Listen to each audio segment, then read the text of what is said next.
They need him to get hot. All right, so Sammy getting ready to lead the Cubs out on the field. And at any moment, you keep thinking this could be the day when Sammy gets into one of those streaks. But it hasn't happened so far. Mark Pryor going tonight for the Cubs. Yesterday it was Kerry Wood. The Cubs have a lot of powerful pitching. And Pryor, the young guy out of USC, he has really been something. Well, he is, John, and I think he's in a perfect slot here.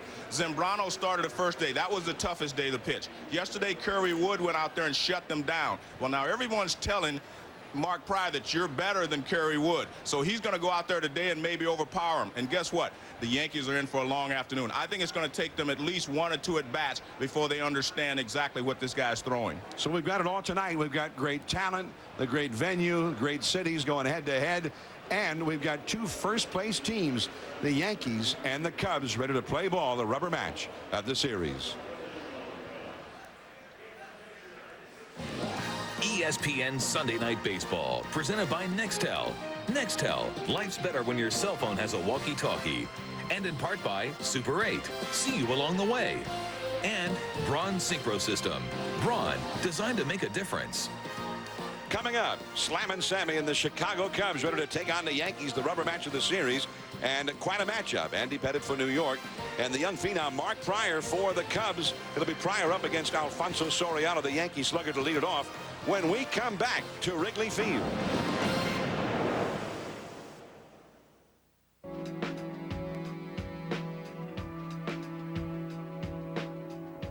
Somewhere between where you are and where you're going, there's a Super 8. See you along the way. The Braun Synchro is the world's first shaver with a 4-way moving head, so it catches more hair in fewer strokes for a closer shave. Only it moves so fast, you can't see it, but you can hear it. And to keep it feeling like new every day, its automatic self-cleaning system thoroughly cleans the shaver in alcohol, leaving nothing to come between the shaver and your face. Braun, designed to make a difference. Recently, all the winners of the Car and Driver Best Pickup Award got together for a little reunion.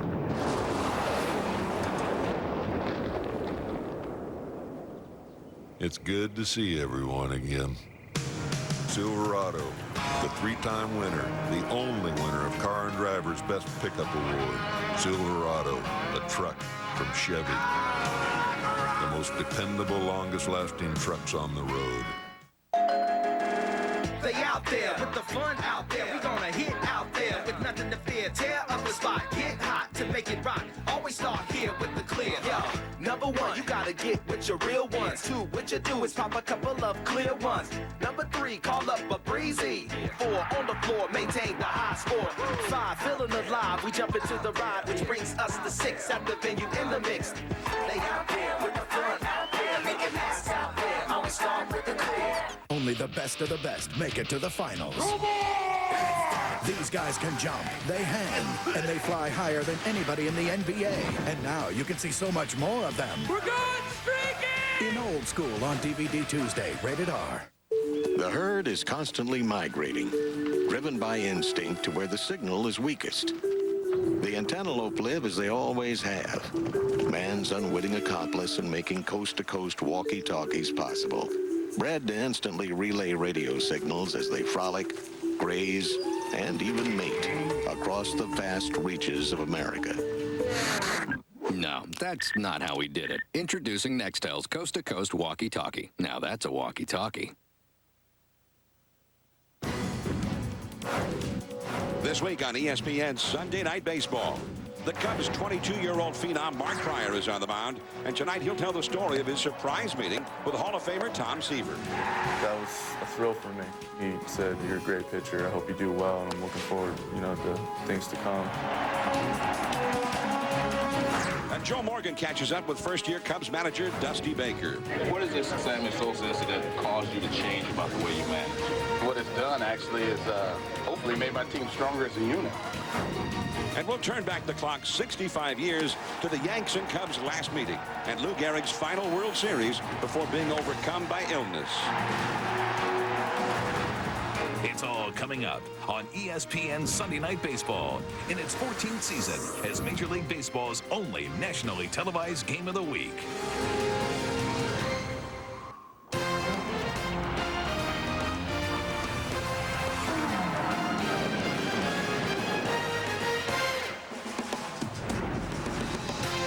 ESPN Sunday Night Baseball presented by Nextel.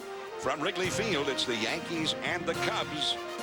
We had rain. The tarp was covering the field not so long ago, but now we are ready to play ball under bright, sunshiny skies in the late afternoon, early evening here in early June. A lot of Cubs colors out there, but also some Yankee colors. And in fact, I think the Cubs were kind of shocked here on Friday when Jason Giambi hit that home run early in the game, and there were so many Yankee fans who became known at that point. There's we got Yankee fans and Cubs fans sometimes side by side, elbow to elbow, shoulder to shoulder.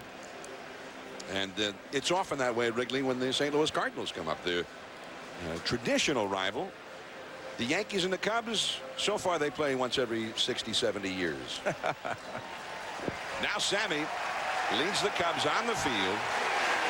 Something that has become a tradition here at Wrigley Field, and it has not changed despite everything that's happened for Sammy in the year of his discontent.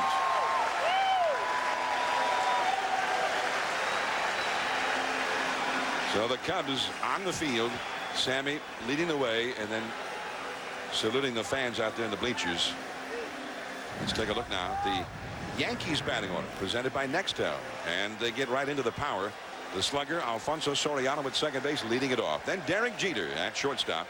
Jason Giambi starting to come around now at first base. Jorge Posada is having a sensational season, hitting cleanup, the catcher. Robin Ventura, the veteran, at third base. Raul Mondesi, another veteran, in right field. Hideki Matsui, the great slugger from the Japanese Central League, in center field. Juan Rivera, the rookie, in left field, hitting eighth. And Andy Pettitte, the veteran, is on the mound, batting ninth. All up against the young right-hander Mark Pryor. And Pryor, who has put up some remarkable numbers, especially when you consider he's only 22 years old.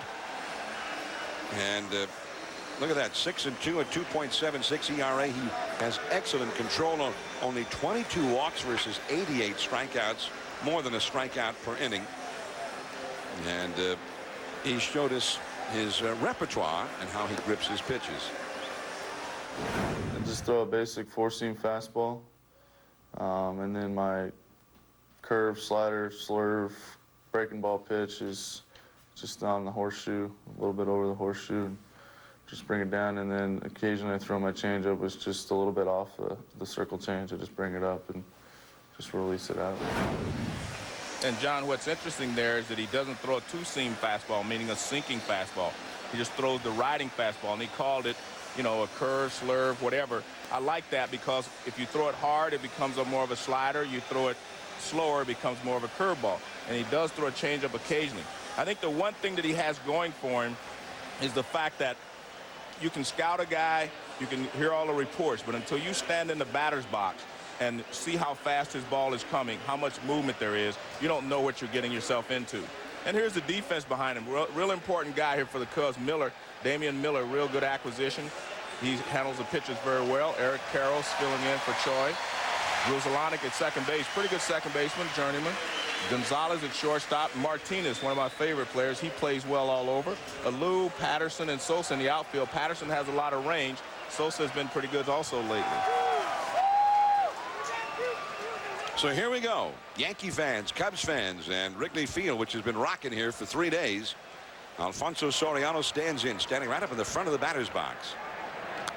First ball swinging, the first pitch he's ever seen from Mark Pryor, and he fouls it back to the screen. Well, you can see he's standing way up here. He's starting, but a lot of times, you know, if you're facing a real hard thrower, you move back an inch or two. Give yourself just a little bit more time to get the barrel out there. But Soriano's young and he's still quick, so he's going to try it from the front of the box.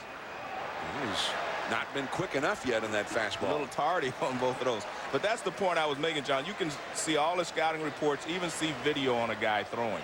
But until you stand in that box to see the arm speed, the arm motion, you can't really get a feel for what a guy is throwing and how hard he's throwing. Soriano, there's only one American leaguer who has hit more home runs so far this year. That is the great Toronto Blue Jays slugger, Carlos Delgado. Soriano second with 18. Wow, look at the hand and wrist action on that breaking ball.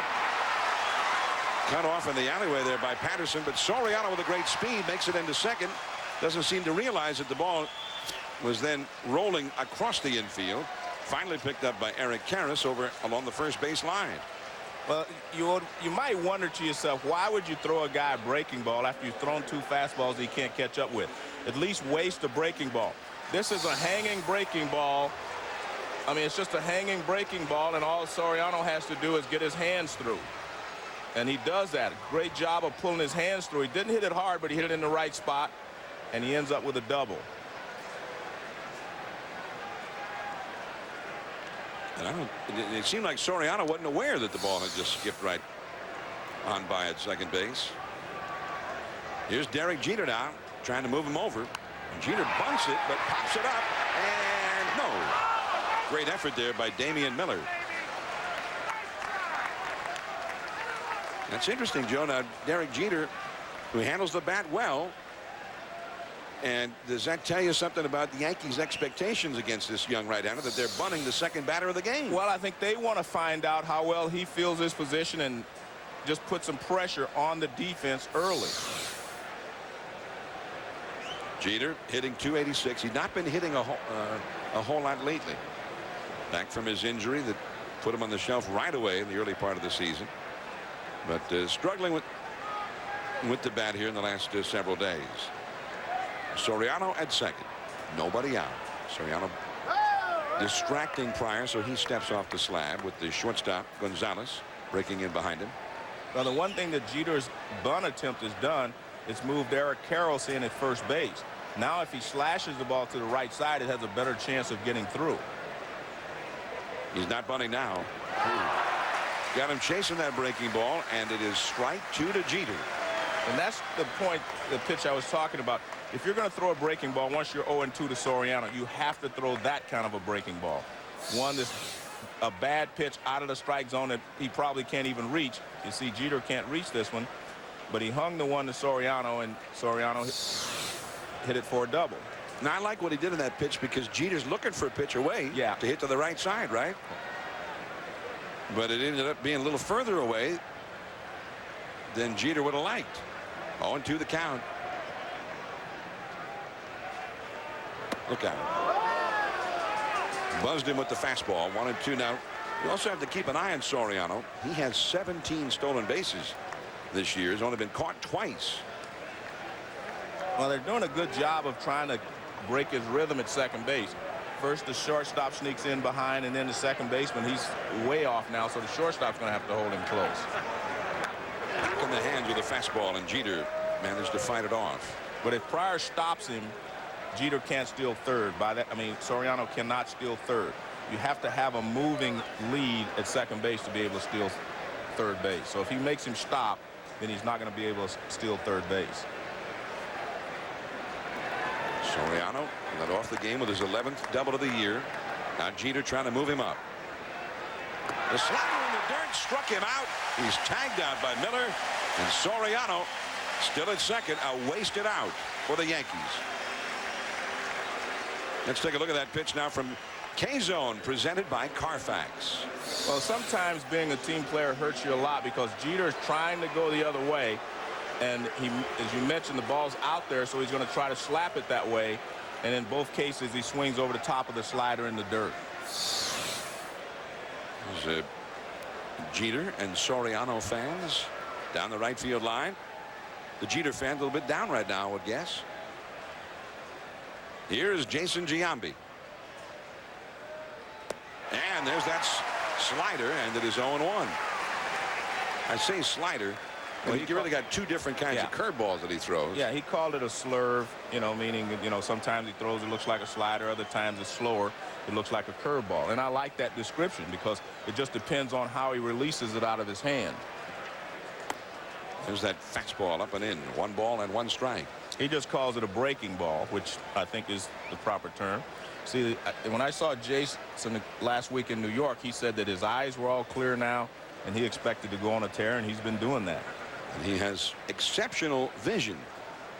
But apparently when he was having the eye problems, it took away his sense of the kind of rotation of the ball. He was having a hard time distinguishing pitches. He said he was losing it also, John, like right the last few feet. He said he'd lose the ball. And we saw him a few times duck out of the way. It wasn't the ball was that close, but he would lose it. And if you lose a fastball or a pitch, you should get out of there. I'm getting out of there, and I'm up here. 1 ball and 2 strikes to Jason Giambi, one of the premier American League sluggers. He had a very fine year for the Yankees last year. A very slow start this year. But as you saw, he's coming along lately. Soriano at second, 1 out. And a foul. What about the shadows right now? You got the hitter's backdrop in the sunshine, the pitcher in the shadows. You think that's a problem? Well, it's not perfect, but one of the good things about being here is this area right here is not shining. See, that's grass, so you don't get the sun reflecting off of it, which would bother you, as you do in some other parks. That's on the wall now. In Chicago, they call that ivy. Ivy, yes. 1-2 the count. Too high. 13th pitch of the game thrown by Pryor. Only the third that did not end up being a strike one way or the other. Soriano led off the inning with a double. He's at second. 1 out. Well, with Jeter and Giambi, he's used his fastball well to set up the slider or the curve. He did not do so well with Soriano. And that fastball misses up and away. And that's one thing about Giambi. I mean, you've got to throw strikes to Giambi. Very discerning eye up there. So now it is 3-2 to Giambi. He homered in his first Wrigley Field at bat on Friday against Carlos Zambrano, another one of the Cubs' hard-throwing young pitchers. 3-2 the count. Pryor ready. Oh, look at that breaking ball. He struck him out. Wow. Well, he set him up perfectly for that pitch because he was throwing a lot of good fastballs, which tells Giambi, I'm going to have to be quick on the fastball. And a 3-2 count, the ball starts on the inside part of the plate. You think it's a fastball, and you commit very quickly. See, that ball starts inside, and Giambi just knows he has to be quick, and he gets out in front of it. That's what we're talking about with Damian Miller. He calls a very good game. He helps these young pitchers to understand what they're supposed to do out there on the mound. And, of course, he knows these Yankee hitters, and most of them. He was behind the plate for that great World Series 2 years ago when he was with the Arizona Diamondbacks as Posada fouls one into the upper deck off to the left.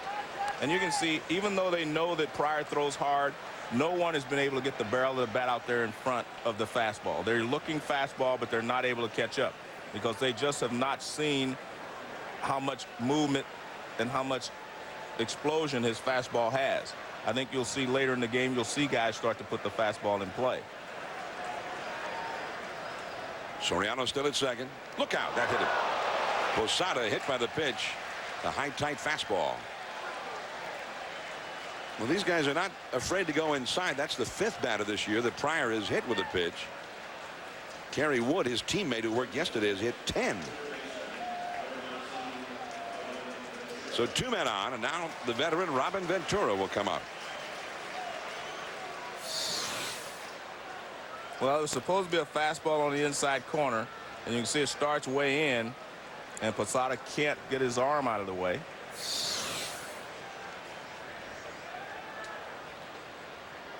And a fastball on the outside right there. Strike 1 to Ventura.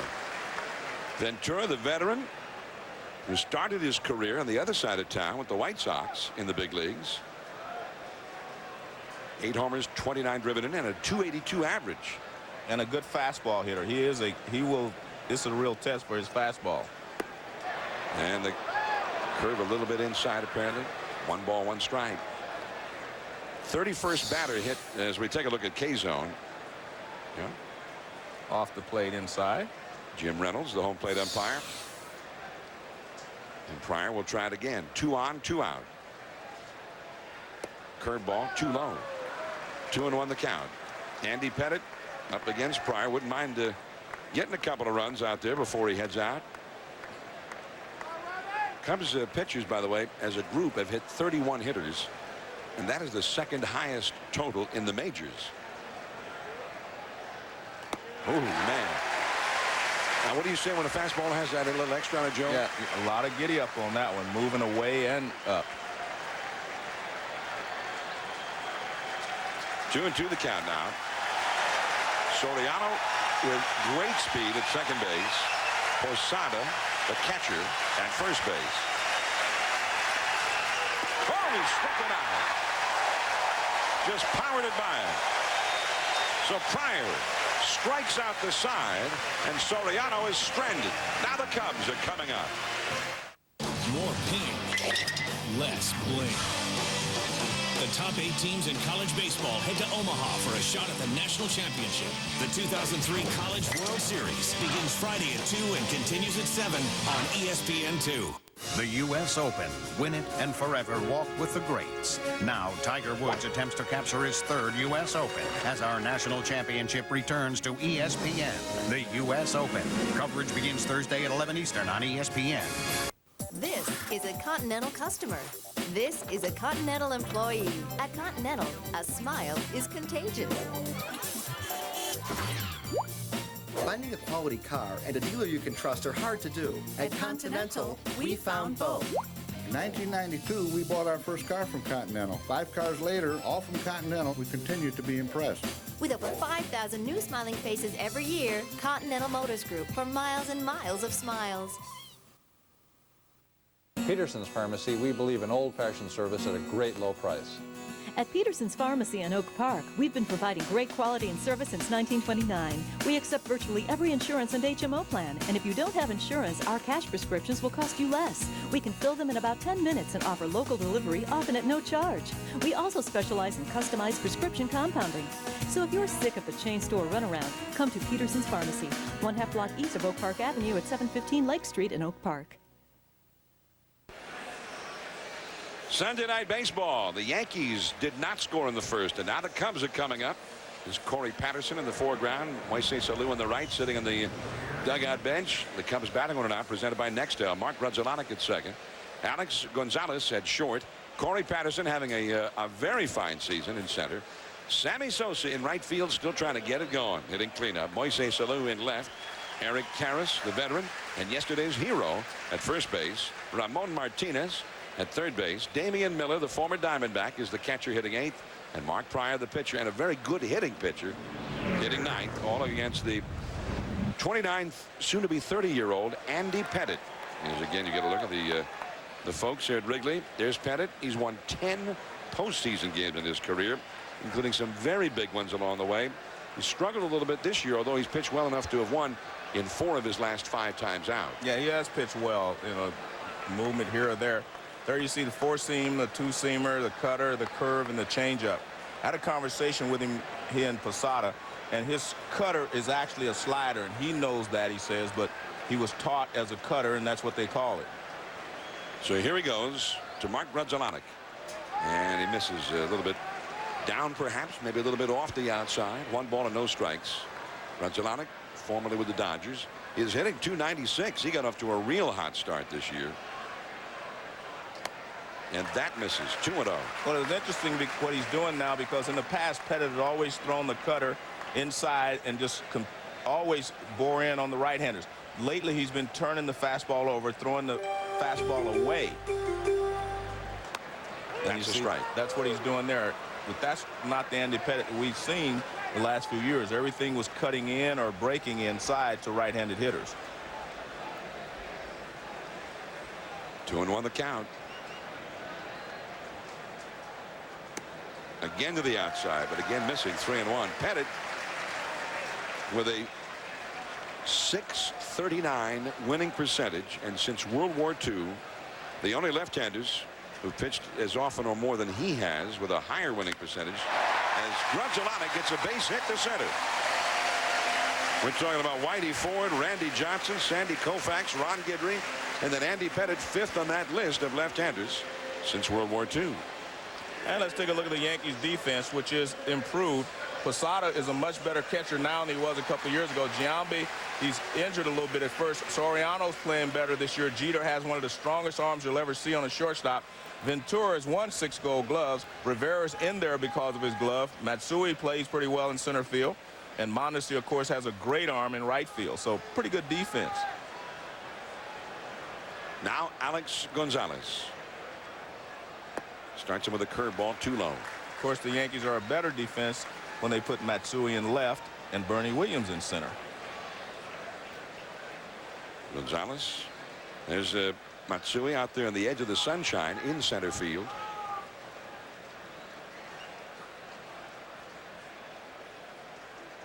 And back to the bag is Grudzelanic. Now, over the years, Pettitte has had one of the most devastating pickoff moves of any left-hander. 67 career pickoffs since 1995 when he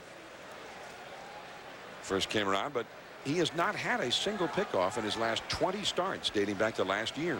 Well, I think part of that is the fact that, you know, his reputation precedes him, and a lot of first base coaches are just more alert when he's on the mound than they were earlier. But they have been successful in stealing some bases. I mean, if they're able to read him, they've been very successful, but it's tough to read him. Grudzelanic is not a base stealer. Curveball in there for a strike to Gonzalez. 1 ball, 1 strike. Grudzelanic's only stolen 2 bases. The one guy in the Cubs lineup tonight who really is a threat to steal a base is Corey Patterson, who is on deck. Here's Corey. Sammy Sosa in the hole. No score in the game. Corey Patterson 10 steals in 14 attempts. He leads the Cubs in steals. There's a fastball in there for a strike. Well, I'm sure the scouting report on Andy Pettitte to the Cubs, who have not seen him much, is that he throws cutters into the right-handers and cutters away to left-handers. So far, he has gone with the fastball away and moving it back in, as he did there on Gonzalez, but he has not shown the cutter much. There it is. Just got a piece of it, fouling it, staying alive.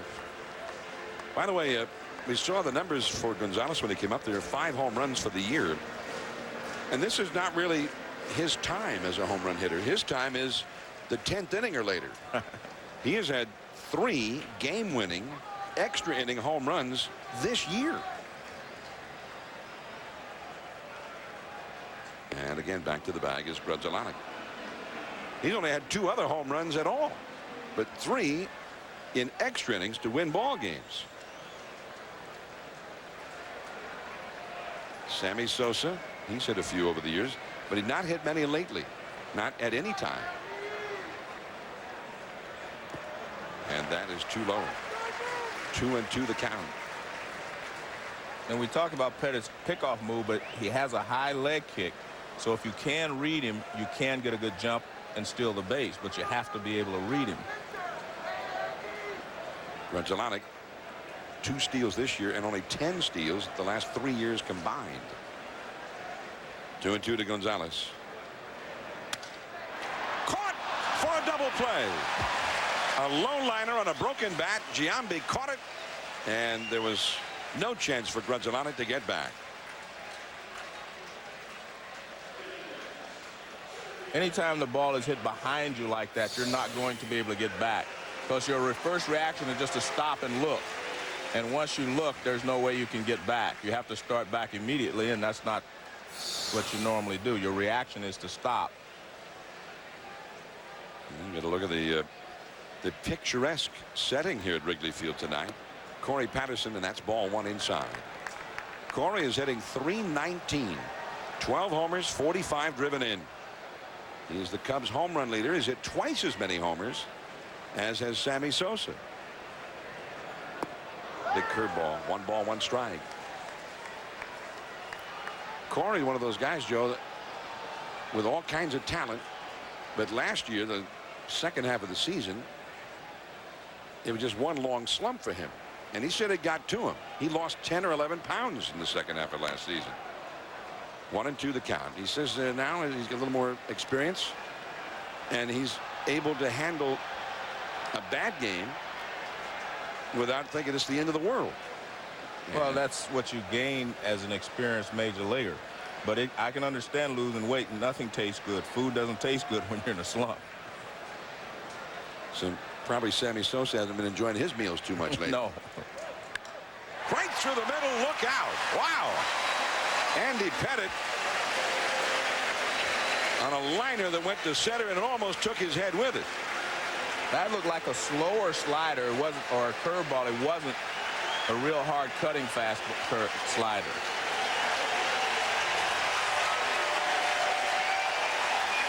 Now slamming Sammy. John, one of the good things if you're Sammy Sosa you have to be pleased with is that this did happen at home. Now you're at home where your fans who idolize you, they're going to still cheer for you. The key is going to be when he goes out on the road and see how the reaction is from the fans on the road. If you're Sammy Sosa, on the week when you got caught with cork in your back, it's kind of a blessing that your next series was not at Yankee Stadium, but rather right here at Wrigley. Exactly. Just kind of the luck of the draw that this series, it's the only series they're going to play against each other this year in the regular season, interleague play. It could just as easily have been at Yankee Stadium. Correct. Or he could be on the road. I mean, whatever. I mean, Yankee Stadium may be the worst, but just being on the road could be difficult as well. You think they would have gotten on Sammy at Yankee Stadium this weekend? They're probably getting on him now, even though we're not there.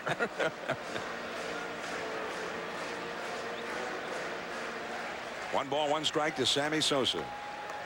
Sosa with 6 homers and none since May the 1st when he hit one in San Francisco. 26 runs batted in.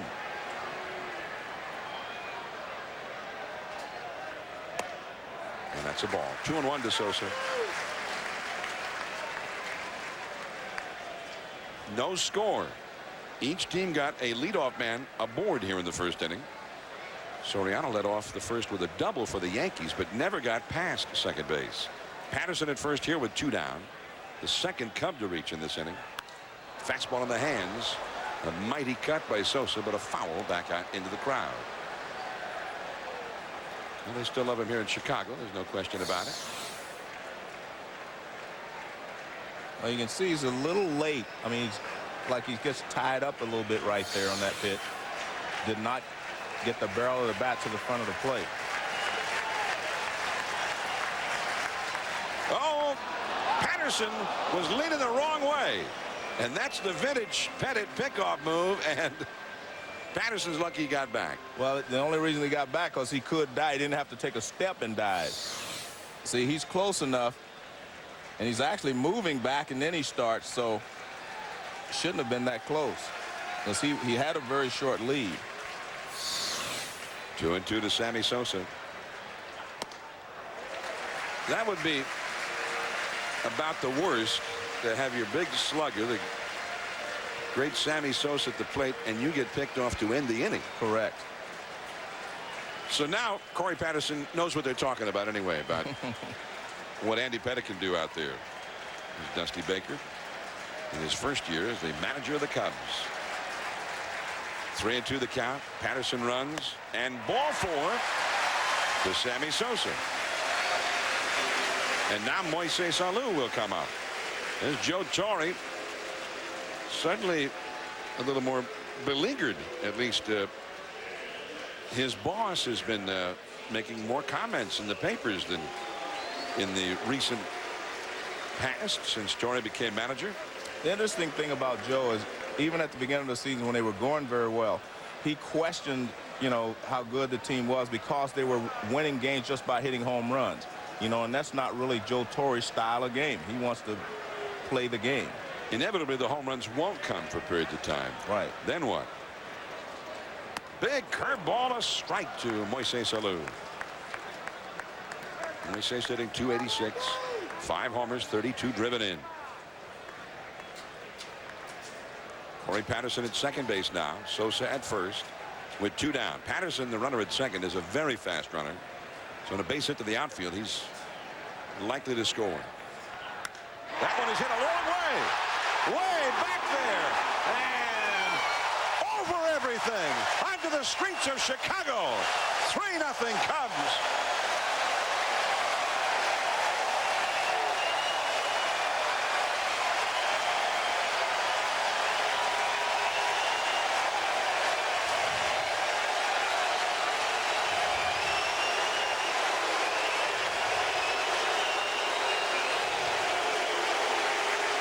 Dusty Baker says that Moises Lewis and Gary Sheffield are two best fastball hitters he's seen.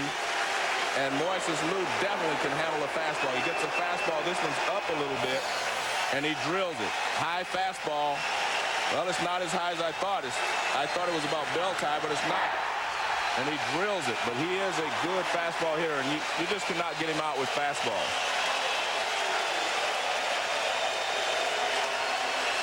Yeah, they knew where it was going. And a standing ovation here. Moises Alou had to come out and take a curtain call. Out onto Waveland Avenue, and a souvenir for a fan out there. So Pettitte has faced 5 hitters, and 4 of them have reached base. There's the curtain call from Moises. Now Eric Karras. When he was last seen here, he launched one. And that was an electrifying moment here at Wrigley Field. Right after Roger Clemens had been removed from the game. With a 1-0 lead, the first pitch to Karras from the reliever, Acevedo. Gone. 3-run homer. Curveball, and that misses. You know, Karras has been in a lot of big games. He's been around a long time. Been in a lot of pennant races. He said yesterday was the most excitement he's ever seen at a ballpark that he's ever been involved in as a player. That curveball bounced foul back behind the plate. 2 balls, 2 strikes. This is the home run we saw tonight. That's from center field. And that young fella there ends up with it in his glove. 2-2 to Karras. Strike 3 called. He backdoored him with a slider. And the inning is over. But in the rubber match of this series, the Cubs have jumped ahead of the Yankees. 3-0 Chicago. Thanks for putting it up for me. No problem.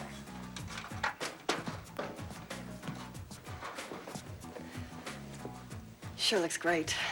Here we go.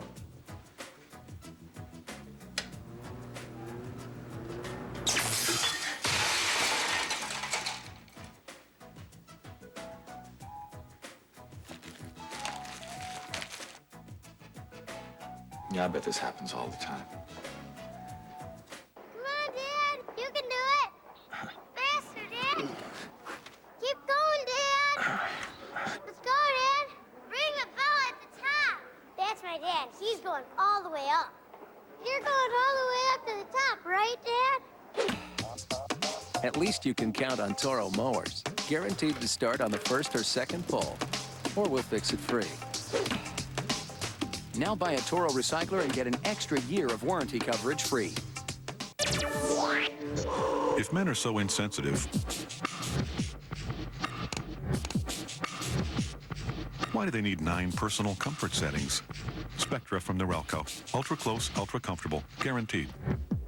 What are they looking at? This is an easy call. Nothing's proven to beat the itching and burning of athlete's foot better than boom, Tough Actin Tenactin. It's the only one clinically proven to prevent athlete's foot. The rolling stands, Tenactin's still the toppest. Good call. Boom, Tough Actin Tenactin.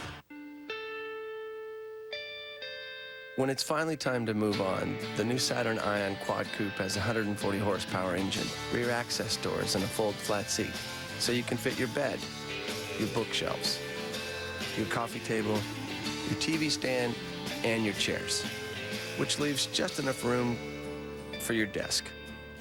Get a 2003 Saturn Ion, L Series, or View at 0% APR financing for 5 years. For restrictions, see your retailer. The most exciting Bond DVD ever.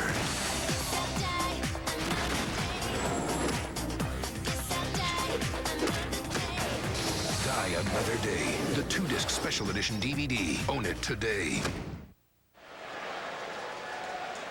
Sunday night baseball from Wrigley Field. 3-0 Cubs over the Yankees. John, we saw him strike out Jeter and Giambi with curveballs, but you don't want a young phenom to fall in love with the curveball, so Damian Miller makes him throw the fastball to a fastball hitter and get back on track. He has to use his fastball. That's his pitch. You don't want him to just fall in love with that curveball. So Mark Pryor back to work, and that is in there for a called strike to Raul Mondesi. And that's the job of the catcher, to make sure that that doesn't happen. And that's why Dusty Baker thinks that Miller is such a good catcher. He makes these guys work the way they're supposed to. 1 ball, 1 strike. There's Dusty. Cubs lost 95 games last year. And they went out and brought in Dusty Baker. And a fastball up and away. You know his comment? He says, if they would have been playing well, they wouldn't have needed me. So when they bring you in to do extraordinary things, they pay you that way. Well, the Cubs got off to a very fine start. And the count now 2-2. Even though Sammy Sosa has struggled much of the early part of the year, the Cubs themselves were playing very well. Even when Sammy went on the disabled list and missed nearly 3 weeks, the Cubs held their own for much of that time. But eventually, they're going to need him. Slam and Sammy. You're right. To get hot. 2-2 the count, and 3-2 to Mondesi. Matsui is on deck, and then the rookie Juan Rivera due up third in the inning. Here's Matsui, who has had a pretty good few days here on the road against National League teams. And Mondesi got that fastball into the alleyway, and he's going to test him. Here's a loose throw. He's in there. A double for Mondesi. Good hustle there by Mondesi. I mean, he made up his mind right away. I'm going to get to second base. And you're right. That was a high fastball, 92 miles an hour. And Mondesi is a good fastball hitter. He goes up and gets this one. You see, the target's supposed to be away. Fastball, it's away, but it's up a little bit. Not a bad pitch. If you're a power pitcher, that fastball up and away is a good pitch for you. Nice throw by Lou, but good hustle there by Mondesi. So for the second consecutive inning, the Yankees get a leadoff double. Now here is Hideki Matsui, and he's had a big week. Joe Torre moved him down in the order before a game in Cincinnati the other day. Oh man, a wild swing over the top of that curveball, and it is 0-1. Matsui ended up hitting a homer and 3 doubles in that game in Cincinnati the other night, and then he had a very dramatic home run yesterday against Kerry Wood that put the Yankees ahead. Fastball, a strike on the outside. It's 0-2. Well, I'm still shocked a little bit that they throw him as many off-speed pitches as they do. You know, because he came from Japan, and over there they throw a lot of off-speed pitches, and that's what he accustomed to hitting. Especially we got guys like Kerry Wood and Mark Pryor, but he hit a curveball from Kerry Wood. 0-2. There's the curveball knocked down. He said it hit him. And it did. So Matsui takes first base, and Pryor is in a jam here. That's the second hit batsman of the game by Mark Pryor. This one, he had an 0-2 count. And he threw him a slider down and in, and Matsui couldn't get out of the way. A slider, it actually gets him on his back foot. And you can see it does hit him on the foot because it changes direction. Well, maybe Matsui didn't see too many breaking balls amongst that, you know, that blizzard of breaking balls he used to see in Japan. Yeah. Maybe he didn't see too many that broke that much. That sharply. That's the first time he's been hit by a pitch this year. And he did not get out of the way of it. That ball had some sharp break to it. Here is Rivera. 2 men on, nobody out. And not much room in foul ground in that area here at Wrigley Field as Karras went over, but it's in amongst the spectators. It is 0-1. You get a look at it. I mean, we're in the friendly confines of Wrigley Field. I mean, the fans are out close to the action here. And you have to love playing in this ballpark. And there they are, the friendly confines. Ernie Banks, that's what he used to say all the time. I saw Ernie before the game. He was here. Yeah. Down signing autographs. 0-1 to Juan Rivera. Rivera, the Yankee rookie, hitting only 196. 2 men on, nobody out. Pryor in a jam. Fastball on the inside. 0-2. When you watch his fastball, John, it seems like right at the end there's some, it explodes on the hitter. So it looks like it explodes there.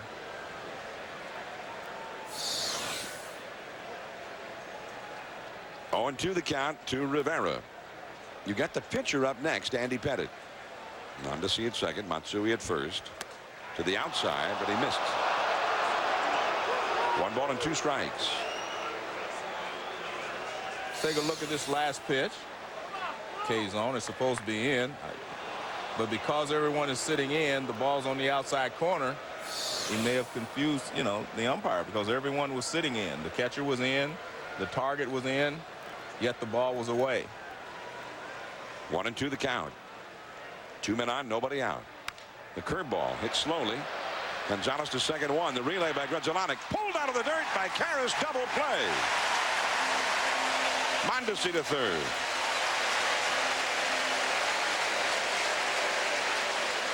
Nice job by Karras to scoop that.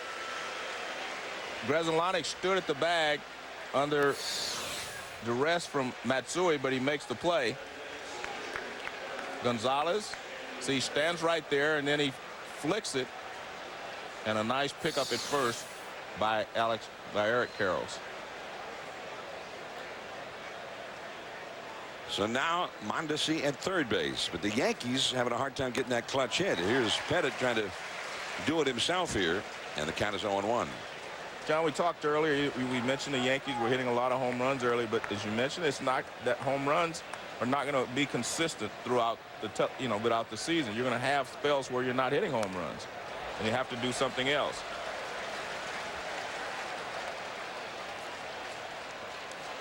Andy Pettitte got a base hit this past Tuesday in Cincinnati on a curveball.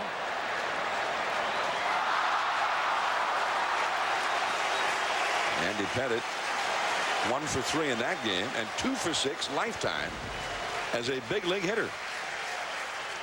Sharp curve in the dirt. Nice save there by Damian Miller. And you have to have a lot of confidence that your catcher with a runner at third is going to catch that one to throw that pitch. Yeah. 1-2. Well, he caught Randy Johnson's slider. And good point. Kurt Schilling's best stuff is splitter. I think you should be able to blow Pettitte away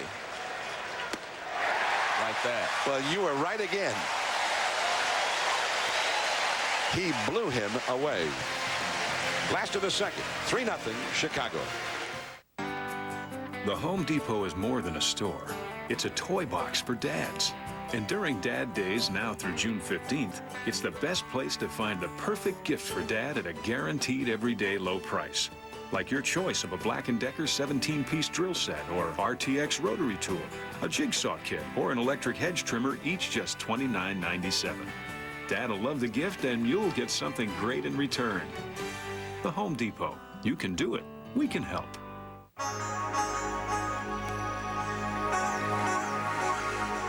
You see a countryside without phone lines.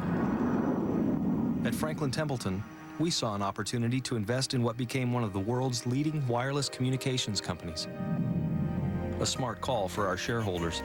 Uncovering hidden opportunities like this requires a unique perspective, one that has made Templeton a pioneer in global investing. Franklin Templeton Investments. Gain from our perspective. Psst, Howie, you know how dads like you give. And give. And give. Well, at Radio Shack, we believe it's about time dads receive. So send Dad to the movies with this Progressive Scan DVD player, just $48 after mail-in rebate. Or put him in the picture with a Casio digital camera, only $399.99, and get an accessory kit free after $19.99 mail-in rebate. Radio Shack, you've got questions, we've got answers. When Bill asked for some help with his retirement, I said, well, what's your goal? He said, you're looking at it. We live where you live. Now the same State Farm agent who helped you plan for just in case can help you plan what could be with IRAs and other retirement options. Looks good to me. Let's go fishing. For help with banking, insurance, and investing, talk to your agent today. Like a good neighbor, State Farm is there. I'm David Lloyd in our Sunday Night Baseball studios. Super 8 takes us to Milwaukee. Red Sox and Brewers. They may want to rename Millar Park after this weekend. Kevin Millar, a 3-run home run. Poor Glendon Rush now 1-9 on the year. Millar again in the 8th. This in the upper deck. He was 6 for 9 in the series. 3 homers, 8 RBI. The Red Sox win 9-1. Fellas? All right, and so the Red Sox are now in a flat-footed tie with the Yankees for first place in the American League East. The Blue Jays 2.5 back. Little extra incentive as Martinez takes the ball from Pettitte. A little extra incentive for the Yankees to go ahead and win this ball game. After this one, they go home to the friendly confines of Yankee Stadium. I think it's just a question of what you call it. Yeah. Because as we see, Ramon Martinez, former San Francisco Giant, in effect came over here with Dusty. That one is smoked to left field, and that ball is gone. A home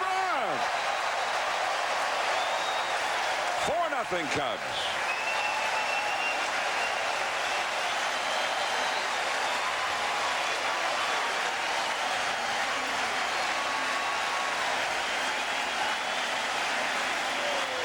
Well, Martinez has been a guy that can fill in a lot of different positions, and he does swing the bat pretty well. Let's take a look at this pitch.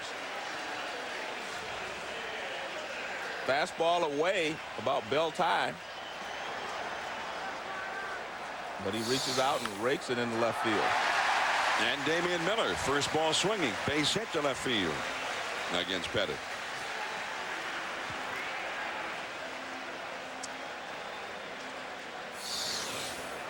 And another look at the home run in flight from Ramon Martinez.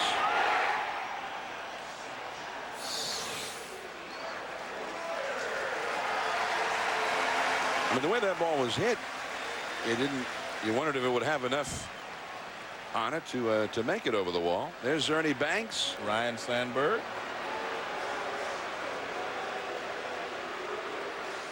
Ernie and Rhino. 2 of the greatest Cubs ever.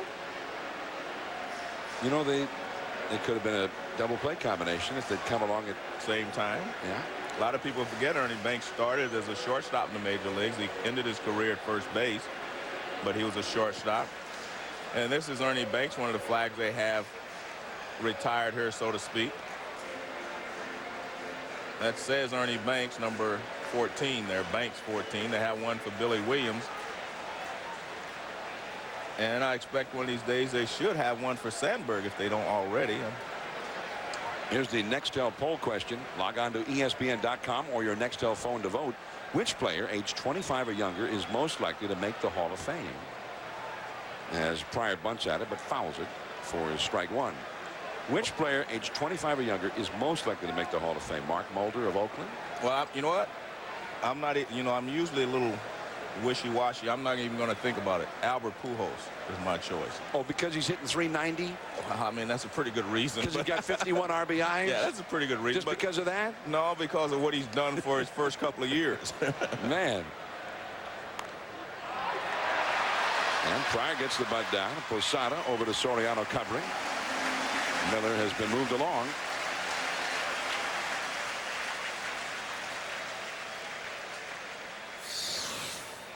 Good job by the technique is a little interesting, but a good job of bunting there by Pryor. He gets the ball down the first base line where you're supposed to, and that allows Damian Miller to move in the scoring position. You like to see that. He is a good hitter as well, John, so I'm sure he didn't want to bunt, but he is a good hitter. He's hitting 294. I mean, he swings the bat very well. Mark Grudzielanek, who hit a single his first time. Curveball for a strike. In fact, 6 of the first 8 Cubs hitters against Andy Pettitte tonight reached base against him with either a hit or a walk. And now Pryor, the 9th hitter, has intentionally made an out. So Pettitte is really struggling. Runner at second, 1 out. And strike 2. 0-2 the count. I mean, Albert Pujols, it's like he was a 10-year veteran the first year he played. And he just still gets better. He started off great, and he's getting better. Jeff Weaver up in the bullpen. How about this guy, Alfonso Soriano? You know how I feel about him. I think he's going to be a great, great player. I mean, he plays a difficult position, a key position on the infield. He's getting better and better at that. And he hits home runs, and he hits for average, and he steals a lot of bases. Oh, I mean, there's no doubt that he is a great player, and he's going to get better as well. But at this point, I think Pujols is a little ahead of him. Going to third is Miller, as Soriano throws out Grudzielanek, out number 2. Of course, the other 3 guys we listed are pitchers. Right. Mulder, Zito from the Athletics, and Mark Pryor sitting in the dugout there, who's pitching here for the Cubs tonight. Pitchers are more difficult, I think, John, because you never know. I mean, if you'd asked me years ago, I would have said Dwight Gooden's going to be a first ballot Hall of Famer. Arm problems. I mean, you can never predict a pitcher's career, I don't think. Curveball to Gonzalez, and he fouls it. I mean, 2 years ago, Kerry Wood was unbelievable, and then he had arm problems. And not that he's not great now, but I mean, you cannot predict what's going to happen with pitchers. Now, Kerry Wood will turn 26 next week. The way he looked yesterday, though, you wonder just how good can he eventually get. Going back, that ball is over the head of Rivera. Miller scores. Gonzalez has a double. 5-0 Chicago. Well, the one thing that you brought up already is that he's not fooling anyone. I mean, the speed of his pitchers aren't fooling guys. I mean, they're right on target. I mean, these are hard line drives and hard hit balls. These are not just line drives. I mean, that ball's hanging up and away, and they're going out and getting balls that are away toward the outside part of the plate and drilling them. Well, that may be it for Pettitte. 1 line drive too many, or 3 or 4 line drives too many. Jeff Weaver up in the bullpen, and this is a very, very early exit for Andy Pettitte, the veteran lefty. 5-0 Cubs. Weaver coming in. How can a person using a walkie-talkie in Los Angeles instantly contact another in New York? Homing pigeons, flocks of our feathered friends, tirelessly flying from one coast to the other, outfitted with leg band transmitters and tracked from rooftop data centers to create an airborne network that makes transcontinental walkie-talkie signals possible. No, that's not how we did it. Introducing Nextel's coast-to-coast walkie-talkie. Now that's a walkie-talkie. Let me see. Oh, no more biking for you. Oh, I know. Boy. It's the moment of choice. Tylenol or Advil? What will the doctor give you? Truth is, doctors have made their choice. Doctors nationwide choose Advil most for muscle aches, strains, and sprains. It's simply a better choice. Advil gives you longer-lasting relief than Tylenol on tough muscle pain. I'll drive. Make the doctor's choice your choice. For longer-lasting relief, advance to Advil. He enters a steamy room full of men and women.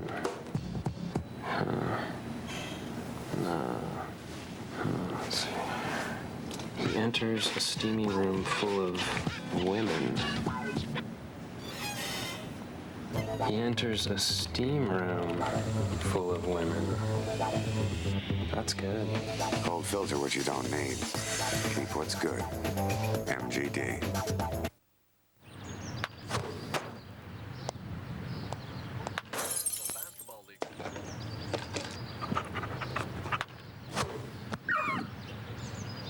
There's an easier way to get to the All-Star Game. Subway's Eat Fresh and Win $1 Million Scratch Card Game. You can win a trip to the Major League Baseball All-Star Game or the grand prize of $1 million.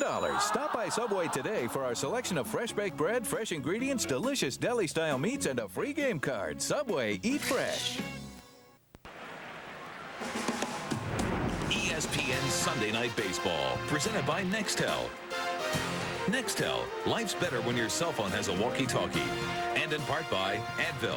Doctors nationwide recommend Advil for strong, long-lasting pain relief.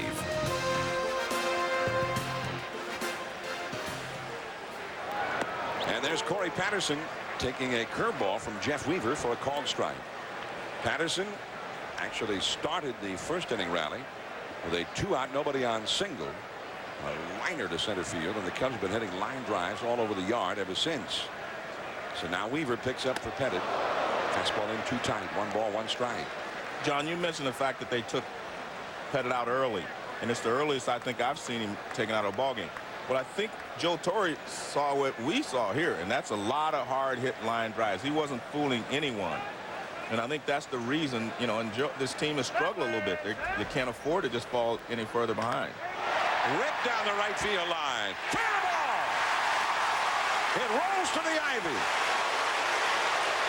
A run has scored, and Patterson eases into third. A stand-up triple.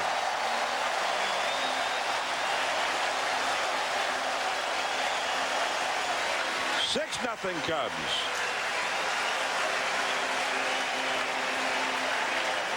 Well, Corey Patterson has been swinging the bat well. He's been hot. And we'll take a look here. Fastball. This is pretty much in the middle of the plate. And, I mean, he rips it right inside the line. And as it bounces away, he ends up at third with a triple. Now here's Sammy. 0-1 on the breaking ball. You know, I talked to Dusty before the game, and Dusty said that he didn't see a lot of difference in Sammy since he was hitting the head. He didn't see him pulling off or anything like that. But I'm not so sure that Sammy's seeing the ball as well as he should, or he had been. Well, Sammy got beamed. You remember it was in all the highlight programs, but also even in all the newspapers. The helmet actually shattered. And that's the first time I've ever seen that, John. The helmet shattered. Got beamed by Solomon Torres of the Pirates. Hard sinker that misses. 2-1. Anyway, that week, Sammy was the National League Player of the Week. He had 4 homers and 14 RBIs in that 1 week, ending the day that he got beamed. And he's only hit 1 homer since. He's also spent nearly 3 weeks on the disabled list at one point. On that slider, very softly hit. Robin Ventura throws him out. But the Cubs back up their 3-run first with a 3-run second. Top of the order coming up with the Yankees down by 6. With 7 seconds remaining in regulation. Kidd, the jumper to win it. He got it. 1.2 seconds left. He hits the biggest shot of the day. The NBA Finals Game 4 Wednesday night on ABC and SportsCenter after the game.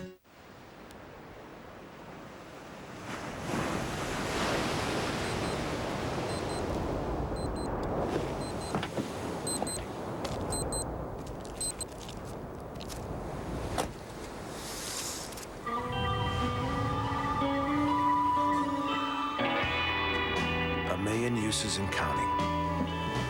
The 210 horsepower supercharged Nissan Xterra. New Tylenol 8-Hour. It has 2 layers, one that's fast and one that lasts all day. For one simple reason.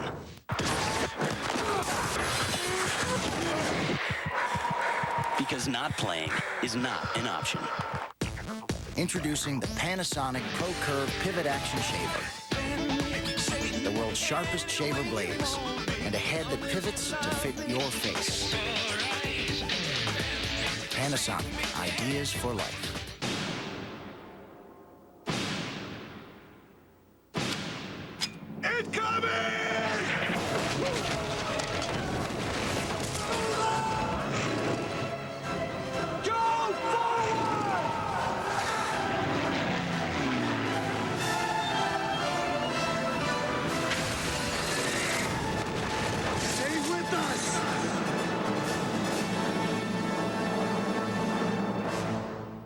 Peel a present when you order a Sonic Route 44 big drink or any large drink. You can win anything from a new Mustang to go-karts, MP3 players, even win free food like icy Sonic drinks and made-to-order classics. So come party tonight at Sonic.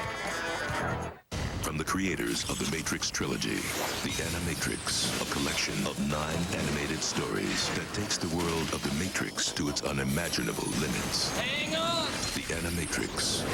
Buy it on DVD and pay-per-view.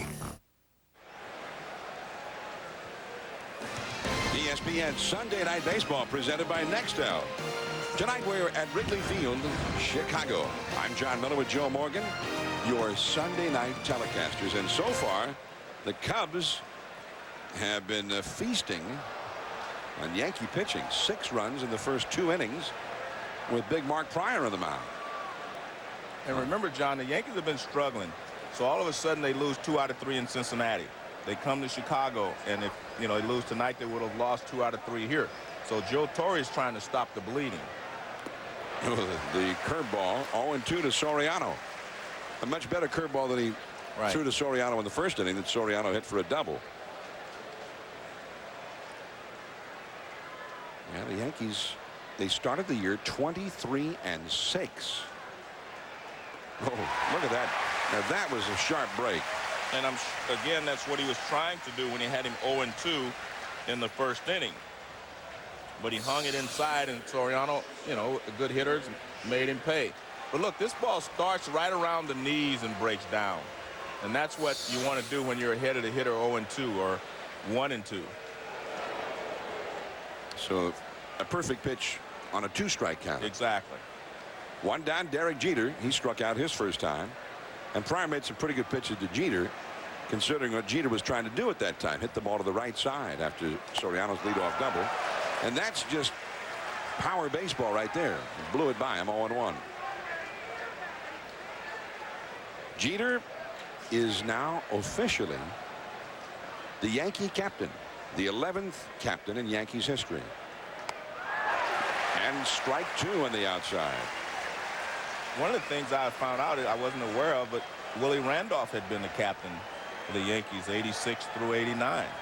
I wasn't aware of that until last week when they made Jeter captain. Slider in the dirt, 1 ball and 2 strikes.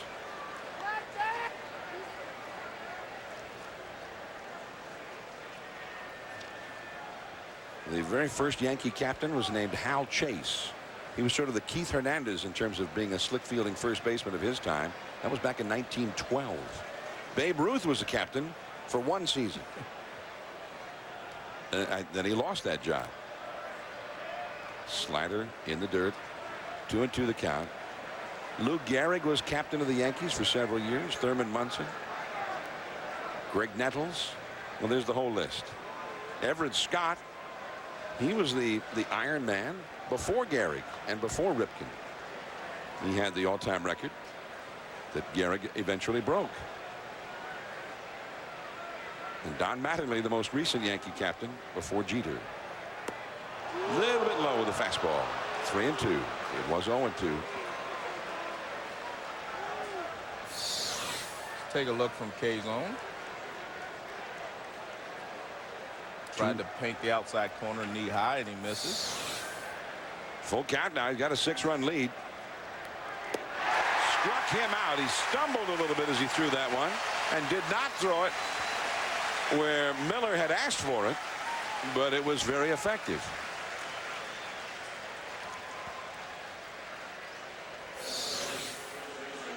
Well, he struck out on a slider down and away last time. That looks more like a cut fastball. Fastball that sailed, and it probably sailed, John, because he stumbled. That was supposed to be just a regular fastball, but he stumbled. So when he released it, it kind of sailed on him. So if he could figure out how to make that happen. Can that pitch, he could work like a backup slider. Giambi deep into center, way back there, and that ball is gone. Up into the shrubbery up there. Jason Giambi with his 2nd home run of this weekend at Wrigley Field, and it is 6-1. Well, if you're smart like Jason Giambi, you don't let him get ahead of you or get to that slider. If he throws you a fastball, you drill it, and that's what he did right there.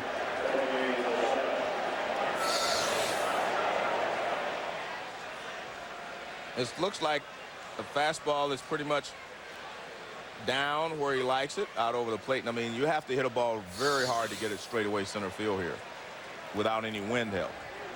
And that ball, that was a tape measure shot. So it is 6-1. That was a Ruthian clout. He just didn't point. Now, it was, I believe, when the Babe hit his so-called called shot in the 32 World Series, he hit it into the center field bleachers. Right. Well, they used to have seats right there. You know, years ago, there were seats where the ivy is. Posada. Looked like he took a little something off that. Might have been his changeup. 1 ball, 1 strike. Now, Babe Ruth was called the Bambino, and the very fine Yankee radio broadcaster John Sterling, he's got a new name for Jason Giambi, the Giambino. Oh, okay. So when he hits a home run on the Yankee broadcast, you'll hear that. I like it. The Giambino goes deep, and Posada does not go deep enough into the glove of Corey Patterson. But Giambi gets the Yankees a run on the board. 6-1. Moises Alou coming up. X gon' give it to you. When you need to get it on your own, X gon' deliver. Stop, pop out the stainless steel. Break bread with the enemy. No matter how many cats I break bread with, I'll break who you sending me. Cause we gonna rock, then we gonna roll, then we let it pop, so let it go. Def Jam Vendetta. Rated T for Teen. EA Sports. Why do we rent from Enterprise? Because having the right car makes all the difference. Grandma, look, they're here. Hi, Grandma. Pick Enterprise. We'll pick you up. Mr. Hogan is here to talk about software. Yeah. Beautiful day, isn't it? So, how much software would you like to buy? We're thinking about a license for 20 servers. Great! 500 it is. We're not that big of a company. Great! 500 it is. Mr. Williams for 230 is here. Great! Thank you. Does any software company actually listen? We do. Introducing Flex Select Licensing from Computer Associates. Inside every can of Minwax is the secret to enhancing wood's natural beauty. Minwax's rich wood stains and long-lasting protective finishes make it easy to turn any house into a beautiful home. Minwax makes and keeps wood beautiful. Somewhere between where you are and where you're going, there's a Super 8. I think we're right about here. See you along the way. It's hard to respect the French when you have to bail them out of 2 big ones in 1 century. But we have to hand it to them on mayonnaise. Nice job, Pierre. You gelling? No telling how much I'm gelling. You gelling? I'm gelling like a felon. Quit yelling. We're gelling. Right. Dr. Scholl's massaging gel insoles are so soft, they make any shoe feel outrageously comfortable. Are you gelling yet? Dr. Scholl's. Cubs 6, Yankees 1. Last of the 3rd inning, Moises Alou up against Jeff Weaver. And that fastball in for a strike at the knees. Moises launched a 3-run homer out onto Waveland Avenue in the 1st inning for the first 3 runs of this game. And look at that breaking ball. That fooled him. 0-2 the count. Moises got off to a real slow start. And for the last month or so has hit about 330. And that curve low and outside. 1 ball, 2 strikes. Eric Karras and Ramon Martinez will follow. We're only in the 3rd inning. We've had 3 home runs hit in this ball game already. There's Karras, who hit the big one yesterday. Right after Clemens was taken out of the game. Dropped down with that breaking ball, missed off the outside. 2 balls, 2 strikes. Andy Pettitte tonight went only 1 2/3 innings. We wondered if it was his shortest outing ever. He'd had a shorter one 3 years ago, 1 1/3 innings. That wall is a base hit. I'm not sure how he hit it. Well, I'm sure. I told you he's one of the best fastball hitters you're going to see. I don't care if you throw him 9 straight curveballs. You better make a good pitch with the fastball. He didn't swing well at the breaking ball. They tried to come inside with a fastball, and he drills it.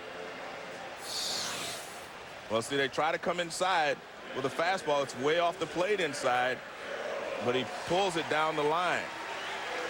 And what he does so well is he just pulls his arms in on that pitch inside and hits it with his arm and upper body. He doesn't really turn on it.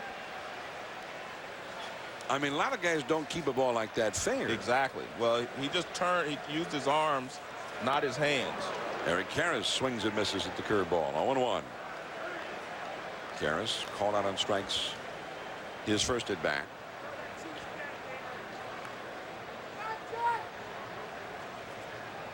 Six to 1, Chicago leading. We're in the last of the third. Eric Karras, the veteran, has been platooning as he tries to go to the right side into the upper deck. Been platooning with Hee-Seop Choi. Hee-Seop Choi, who suffered a stunning injury yesterday. It turned out to be a severe concussion that he suffered to stop the game. I mean, he lay motionless on the field for 17 minutes.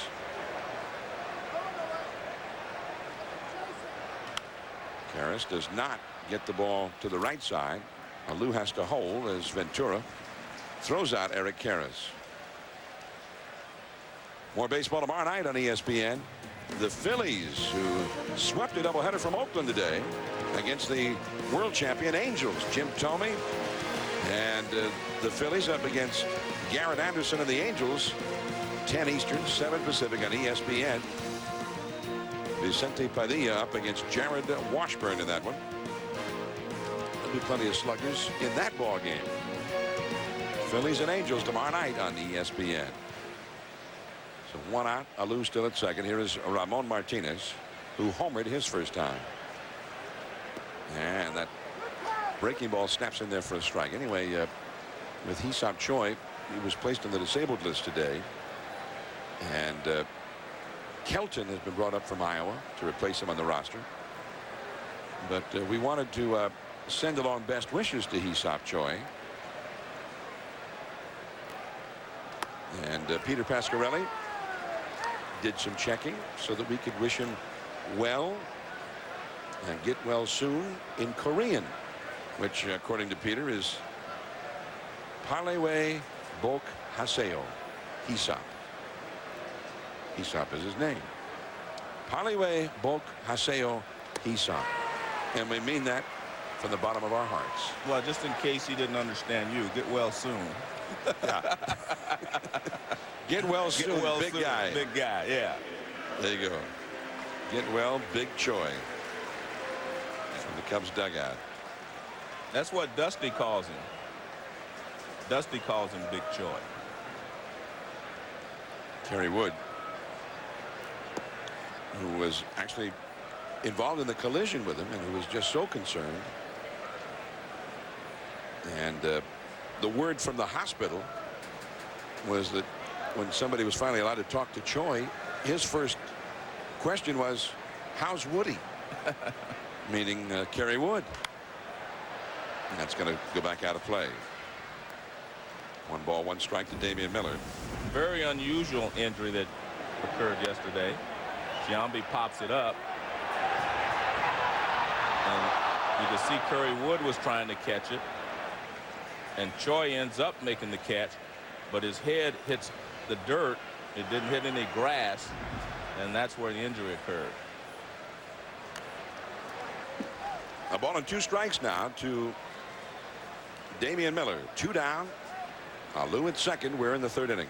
Now our colleague Rick Sutcliffe, who will be part of the crew working the game tomorrow night from Anaheim, the Phillies and the Angels. And Rick was a big star here for the Cubs for many, many years. And he said he had never saw in all his years here an ambulance ever come onto the field at Wrigley Field.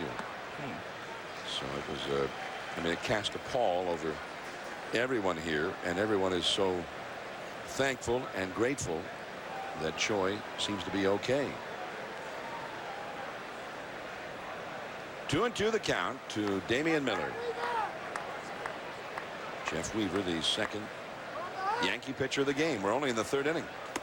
Curve off the outside. Full count now. You got the pitcher up next, Mark Pryor, but again, he's not merely a pitcher. He is a threat with the bat. Yeah, a very good hitting pitcher.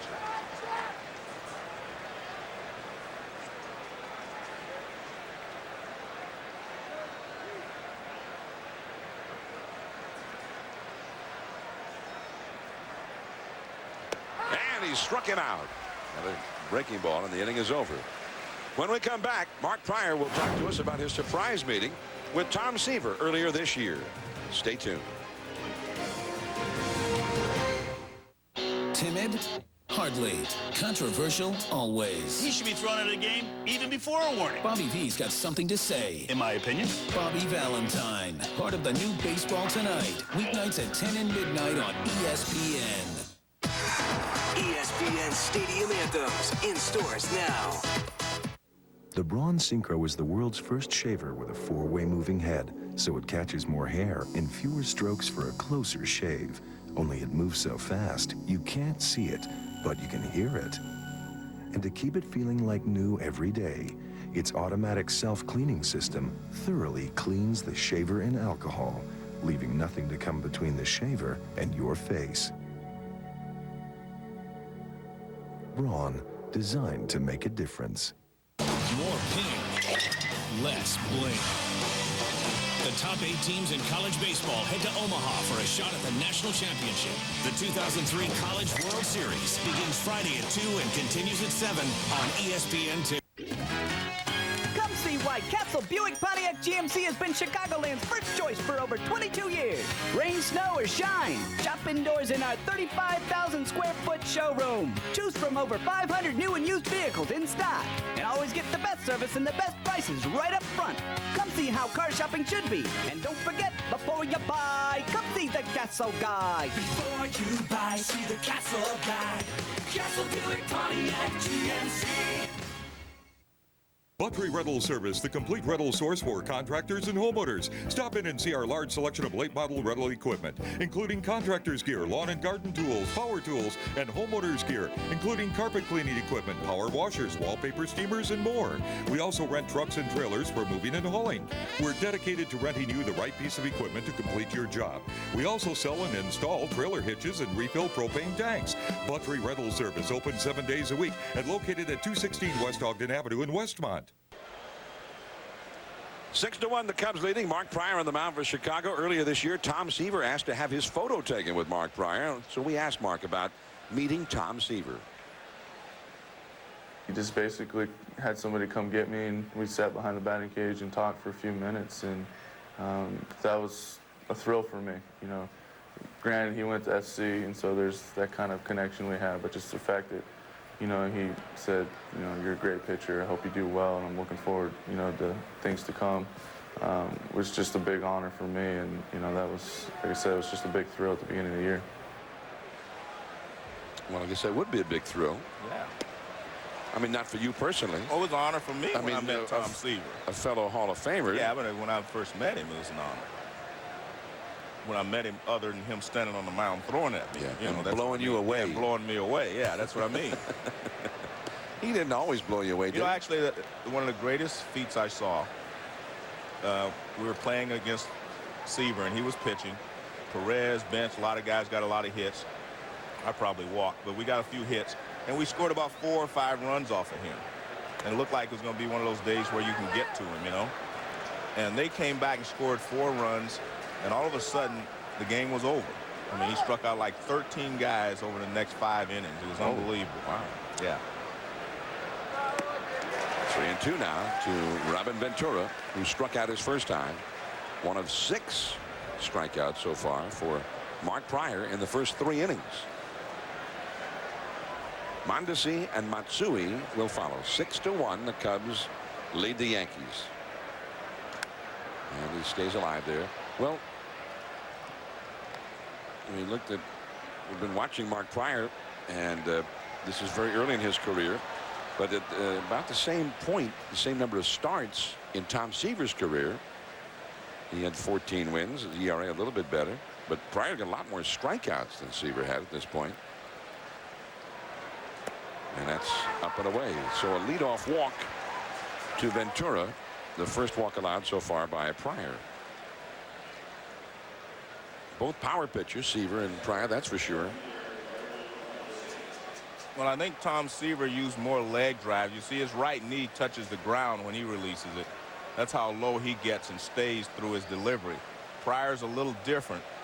He's 6'5", that's one of the reasons. And he doesn't get as low. He throws from a higher angle than Tom Seaver did. Mark Pryor to Raul Mondesi. Mondesi hit a double his first time. 1 ball and no strikes. And one thing that Pryor's been able to give the Cubs, is some innings. I mean, he's in all of his 12 starts, he's gone at least 6 innings. That's pretty big in this day and age. I mean, for a young guy to be able to go out there and do that on a consistent basis. And they've won 8 out of the 12 games that he started. A 95-mile-an-hour fastball that he blew right by Mondesi. 1 ball, 1 strike. Mondesi hit a hustle double to start the 2nd inning. Yankees have had 2 innings that started with doubles, but they were not able to get that runner home in either situation. 1-2 the count, the breaking ball. The 1 Yankee run was on Giambi's 3rd inning home run. And one thing I'm noticing is he must be very deceptive with his breaking ball, John. I mean, we see a lot of hitters swinging at bad breaking balls against him. So he must have very good deception. It must look exactly, his release point must look very, very similar to his fastball release point. A lot of times young pitchers will throw one pitch from one angle and the second slider from a different angle. Oh, man. Strike 3 called, and that one fooled him.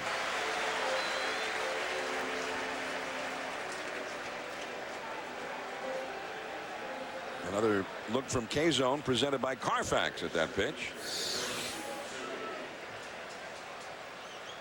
Well, it says it was a perfect pitch. Knee high over the outside corner. I'm not sure Mondesi agrees, but K-Zone agreed with home plate umpire Jim Reynolds. Now Matsui. Strike, a fastball on the outside. Matsui was hit by a pitch his first time. 5 homers, but he's hit 2 of them in just the last few days. Chased that high fastball and fouled it up onto the rooftop. 0-2 the count. From across the street, another rooftop. And that's where Rick Suck. What, Suck couldn't get a ticket? You couldn't get Sutt in this game? Well, he may figure that's the best seat in the house. Because he probably gets free drinks over there. I'm sure he drinks water and Cokes, but I'm sure he gets it free. 1-2 to Matsui. John, when I see Matsui, I think about what Ichiro told us when I interviewed him in Seattle. He said he was worried about adjusting culturally to this, to this country. And I'm just wondering if Matsui is having a problem doing that. I mean, it's a very difficult thing to come from another country and adjust to the culture here, as well as trying to play Major League Baseball. That's a difficult thing. That's a lot of the things that a lot of Latin players have that problem, coming and adjusting to a new place. I mean, it's not that simple to do. We take it for granted because we live here. But when you come this far and you're playing that far away from your home country, it can be very difficult. Especially under the watchful eye. The very, well, not only the watchful eye of the owner, George Steinbrenner, but a very large spotlight in the big city with a reputation that preceded him. Right. And a lot of the Japanese players wanted to play in New York. Remember, Hideki Arabu wanted to play there, and even I guess Nomo thought about it. Well, Nomo played for a while with the Mets. Originally signed with LA though. And nope. Great effort there from third base by Ramon Martinez. It was the only hope that he had, but Ventura did beat the throw to second. And a good job by Ventura to hustle to second base, and actually a good job by Matsui just to put the ball in play. I think Matsui's ball actually started foul. Well, you can see that Martinez grabs it, fires to second, not in time.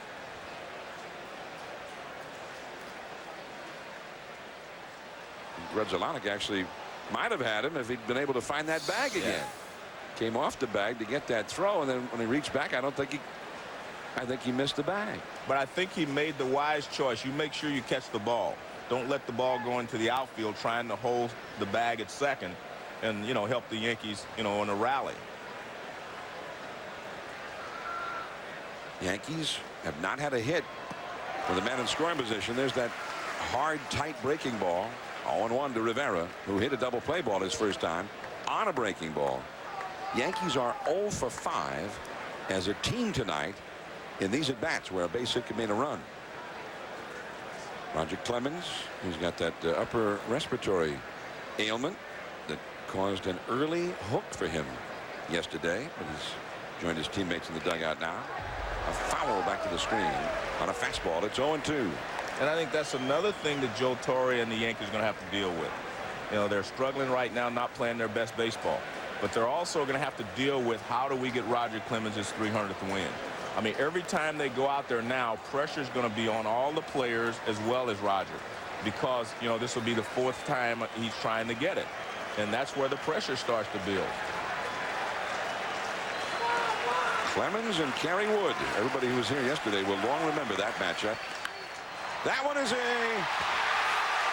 just 1 out. A liner caught by Gonzalez, but not quite in time. Rezzolani covering at second to double up Ventura. Good job of base running by Ventura to make sure you're not double off. Your run doesn't mean a lot, so you have to always be conscious of where everyone's playing. And you can see he gets back. It's a close play, but he gets back at first up to second base. Tie goes to the runner, right? Yeah. Well, the ball's got to beat him there. Yeah. If they get there at the same time, that's too late. Yeah.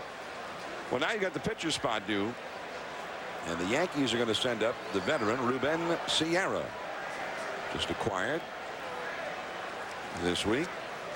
The Yankees without Bernie Williams, one of their best hitters year in and year out. Bernie had some knee surgery.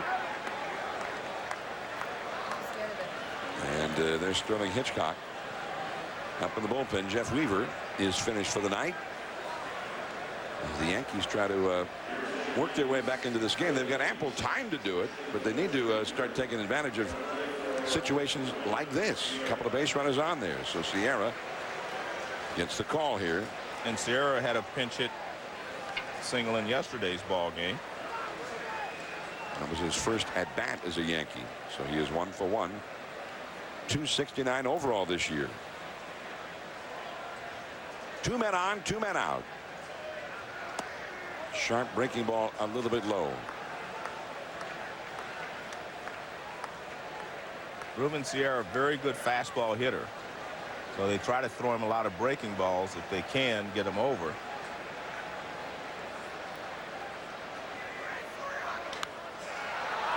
Sosa in a little bit. And the inning is over. And the Yankees are now 0 for 7 with men in scoring position. Pryor will be coming up. 6-1 Cubs. They out there with the fun out there. We gonna hit out there with nothing to fear. Tear up the spot, get hot to make it rock. Always start here with the clear. Yo, number 1, you gotta get with your real ones. 2, what you do is pop a couple of clear ones. Number 3, call up a breezy. 4, on the floor, maintain the high score. 5, feeling alive, we jump into the ride, which brings us to 6 at the venue in the mix. They out there with the fun out there, make it last out there. Always start with the clear. Imagine the perfect SUV. It would make you feel secure. It would be built to last. It would cost much less than you'd expect. And it would be awarded best in class. What you'd be imagining is the Kia Sorento. The only midsize SUV with a standard V6 and a 10-year warranty for under $21,000. Imagine that. Now get 0% financing or up to $2,000 cash back. We got 4 of Mama's boys laying on slabs at the morgue. It's just a game. Wasn't a game last night. Too close. It's a big case for them. Can you figure this out? I bought you a couple of hours. You figure it out. To the edge. Take care of them now. This is a setup. Critics call Hollywood homicide. High-octane entertainment.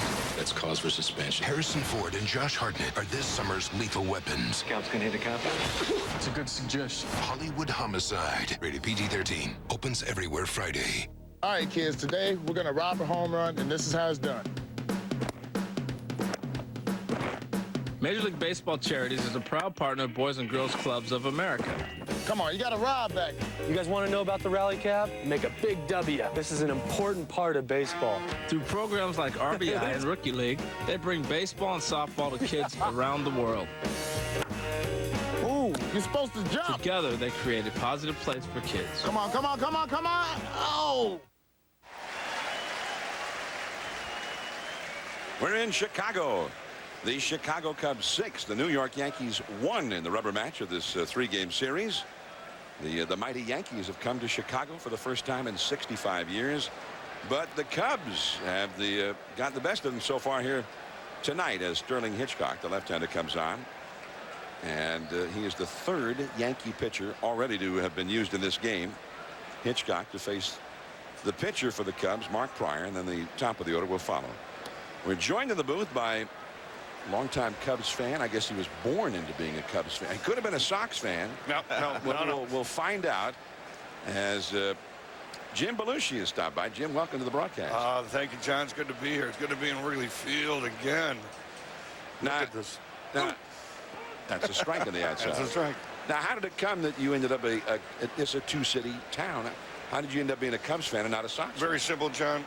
The marketing of the Cubs when I was a kid was incredible. They would invite your Cub Scouts to the game and for free. And then Jack Brickhouse would say, you know, it's a great day in Wrigley Field when Den 10 from Wheaton, Illinois comes down to watch the Cubbies play. And that was it. We became Cubs fans immediately. So I've been a Cub fan since I was a Cub Scout. I don't know, 7, 8 years old. All right, now you have a show every Tuesday, 8:30 Eastern, on ABC television called According to Jim. Yeah, it's Tuesday nights, ABC, 9 o'clock, 8 o'clock Central. Oh, it's not 8:30? No, it's 9 o'clock. We moved to 9 o'clock. We're coming up on the new season at 9 o'clock. Yeah, well, they just changed it, John. I'm so glad you came by then. So glad to tell everybody, too. It's a great show. It actually takes place in Chicago. My character is a big Cub and Bears fan, like I am, not too far from me. And the name of the show is According to Jim. Now, we were having a little argument about that. I thought it was, I'd watched it, but I thought it was Life According to Jim. I told Joe that was just way off, not even close. That's close. I mean, it's implied Life According. But, I mean, According to Jim, that's what I wanted to know. I mean, what according to Jim? See, live. See? If you watch the show, you'll see it's live. So that's where I got that. Live According to Jim. This is Harry Carey's old box, isn't it? Yeah. God, miss Harry. I used to come up here and see him all the time during the day. This is the booth. This is where he used to lean out, isn't it? Hey! It's Harry's booth. We just borrow it. We're just borrowing it, isn't it? It's always been his booth. Our Brickhouse used to be here, though, too. Now, what about the Cubs playing the Yankees? First time 65 years. I mean, there's been an electricity in town for 3 days. 3 days? What do you mean? For months they've been talking about this gathering. For months. Are you going? Are you going? Are you going? Can you get tickets? Can you get tickets? You know, and it's like ESPN and ABC are sisters, so that was the only way I got here.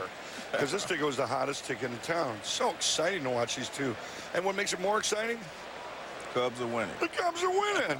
I figured that. Now, how big is that for the Cubs to be beating the Yankees? I think it's terrific. I mean, and with Dusty Baker, too. I talked to him a little earlier. So were you, John? Yeah. You interviewed him after I did. Yeah, he's got a great spirit, and he is a player's coach, and you can see it in their performance this year so far. 1-1 to Grudzielanek.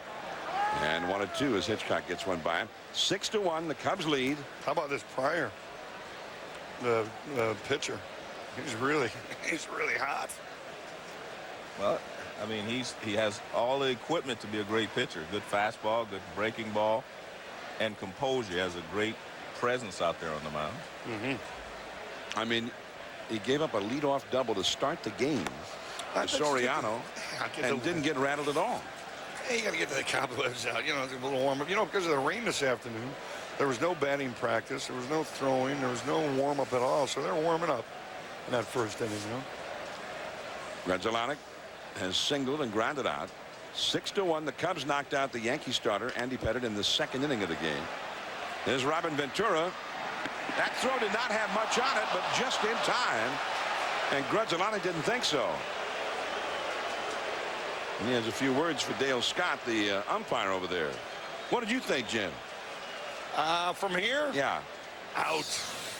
According to Jim, he's out. According to me. According to Jim. All right, let's see this thing. Ooh. Couldn't get much on the throw. Really. Well, you want to change your opinion or what? That was pretty damn close, wasn't it? Yes, it was. I think I got to see that one more time. Maybe he got robbed. Maybe he got robbed. 2 down. Here's Alex Gonzalez. Now, this was a hard ticket to get. Don Zimmer said that his wife has been for 6 months, ever since it came on the schedule. They were getting mail from people with blank checks, saying just fill out however much for a couple of tickets to that series. Yeah. And that's about. And now you actually went to work today. I did a little interview. Yes, I did some interviews with the ball players. Also went on the bleachers, talked to some of the guys on the bleacher. And they got a lot of home run balls out there. What's it like in the bleachers? You know what? It was a ball. It's really fun. Actually, it's a great view. Those seats have gotten more expensive, actually. Is that where you used to sit as a kid? No. We always sat out here. You sat behind the dugout? Well, a little farther back as a kid, you know. A few rows back behind the dugout. Yeah, I'd say so. You mean you didn't sit in the bleachers as a kid? No, not as a kid. Oh, you're a little rich kid or something? No. Just we didn't come out. You know, I was born in Chicago, and then we moved out to Wheaton, and from Wheaton we came out, and we just got seats probably underneath the terraces here. And then when I was in Chicago's Second City, Jack Brickhouse always got us great seats. Well, John, you ever go out and look for souvenirs as a kid? That's my old apartment right there. Right there, little basement apartment right there. There you go. That's a true story? No, I'm making that up. I mean, when you got this show on Tuesdays at 9 on ABC called According to Jim, I mean, you say something like that, we're going with it. Yeah, exactly. Jim Belushi, check him out. Thanks, Jim, for stopping by. Oh, thank you, John. Thank you, Joe, for having me. 6-1. Go Cubs. Called us the angels of technology because we work so far up in the heavens. Here on the plains rises a marvel of engineering, a giant radio antenna built to make coast-to-coast walkie-talkies possible. It's the tallest structure in the world. The engineering is incredibly complex. I mean, the tower is over 400,000 feet tall. To be a part of something that can be seen from space, well, you can't help but feel a little bit proud. No, that's not how we did it. Introducing Nextel's coast-to-coast walkie-talkie. Now that's a walkie-talkie. And now my dream car's here. I got a deal of this, I'm certain. Type in your choice, then hit return. You want selection, they're not hurting. Cars and trucks and cycles too. At the same place as this dress shoe. If it exists, it can be found. You can even buy a town and do it eBay. You gelling? No telling how much I'm gelling. You gelling? You know I'm gelling. Hey, Ellen, you gelling? I'm gelling like a felon. You want some melon? Nah, but hey, I'm like mud gelling. I'm so gelling. Nice. Are you gelling yet? Dr. Scholl's massaging gel insoles are made from the softest gel ever created. If you and your shoes don't feel outrageously comfortable, you get your money back. Guaranteed. I'm gelling. You're not gelling. You're so not gelling. Are you gelling yet? Dr. Scholl's. Look, feel, do better. You have like every card. Yeah, it is pretty dominant. So here comes O'Callaghan. No problem. Clear the screen. I am trying. Just... You clowns been on that E-top site again? No. Yes. Motorcycle financing can have a funny way of changing on you when you don't expect it. So keep your eyes open and get a straight deal that doesn't change with financing that's as solid as a Honda. 0 down payment, 0 payments for the first 3 months, and lock in a low 6.9% fixed APR for up to 5 years on any new Honda motorcycle, scooter, personal watercraft, or ATV. Monthly payments that don't change. That's a straight deal. And right now, get up to $300 in bonus bucks on select models at your local Honda dealer today. Now the Yankees into the 5th inning. The Yankees need some runs. They're down 6-1. Alfonso Soriano taking a called strike from Mark Pryor. Soriano has hit a double to left center and struck out. Oh, there's that nasty breaking ball. It's 0-2. Well, he is having problem recognizing that pitch. But again, I think it's more Pryor in his delivery. I mean, each pitch must look the same coming out of his hand. So you mean like the same release point? Same release point, same. It just looked like that. 0-2 the count. Oh, got him swinging. Another one. The 8th strikeout for Pryor.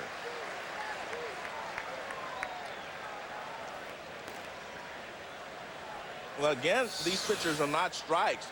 Look, it starts in the strike zone. It's in the strike zone there. Now all of a sudden it starts to dive, and you see Soriano trying to get to it. You know, if we took strike 3 to Soriano in the 3rd inning and matched it up with that pitch, look the strike same. 3 here, I think we'd find out it was exactly the same. And so he found out something that worked. He tried again.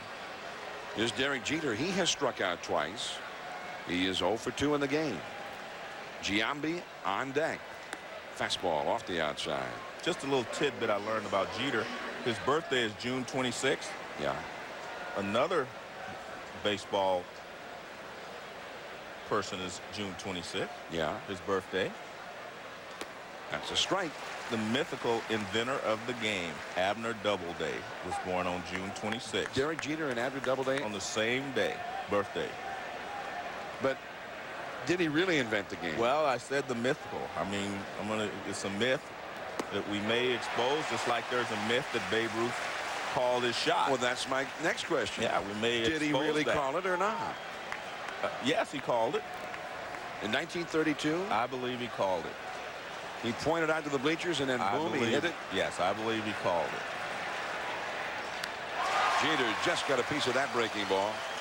And again, Pryor says he doesn't throw a slider. That he's got that harder, tighter, kind of a slurve type pitch. Yeah. And that's what that one was. He's got the bigger, slower curveball. 1-2 to Jeter. Giambi on deck. The Yankees need base runners. They need 5 to tie. We're in the 5th inning. And Jeter, very protective swing that time on that that hard slurve. 1-2. That's what you call an emergency swing. Here's Soriano's 2 strikeouts on K-Zone presented by Carfax. That was in the 3rd inning. And what we just saw now. Looked like identical pitches, right? Wow. It was just it was a little darker here in the ballpark on that second one. It was about the only difference. 8 strikeouts for Pryor, and that is too low.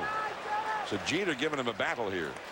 And it's a good job by Jeter. I mean, you've seen him a couple of times, and you struck out both of those times, but you at least had to learn something about his release point and how much his ball is moving. And you saw Pryor's pitch count is mounting. The high hard one, and Jeter stayed alive with it. 2-2.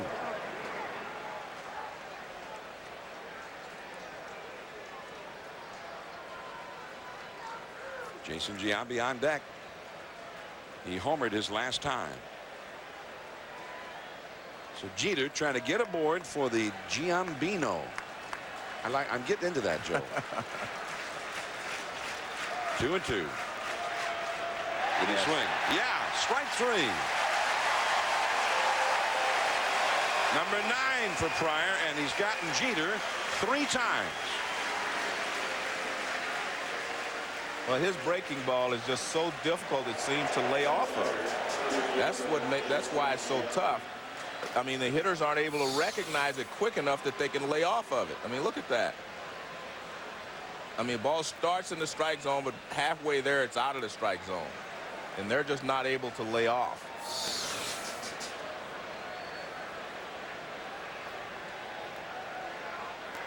Now Giambi, and that curve is low.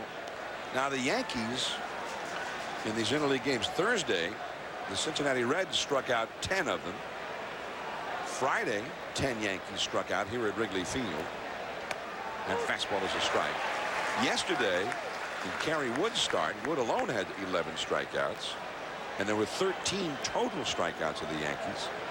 So they come into the game tonight with 3 straight games of 10 strikeouts or more. Do the Yankees? I mean, against the Yankees. That's the longest streak by a Yankee team for that to happen since 1966. Well, you can see the fans are definitely getting into it. Pryor is 1 strikeout away from 10 tonight, which would be the 4th straight game for that to happen to the Yankees. The crowd on its feet. Giambi into shallow left. Alou. And that's the inning. The top of the order goes down in order. Patterson and then that man, Sammy Sosa, coming up.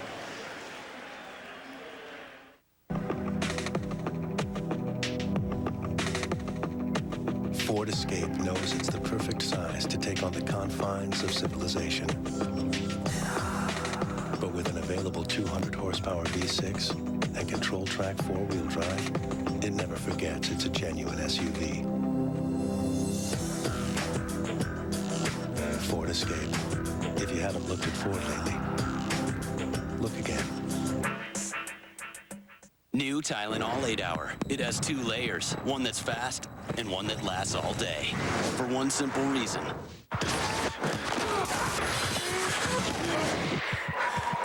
Because not playing is not an option.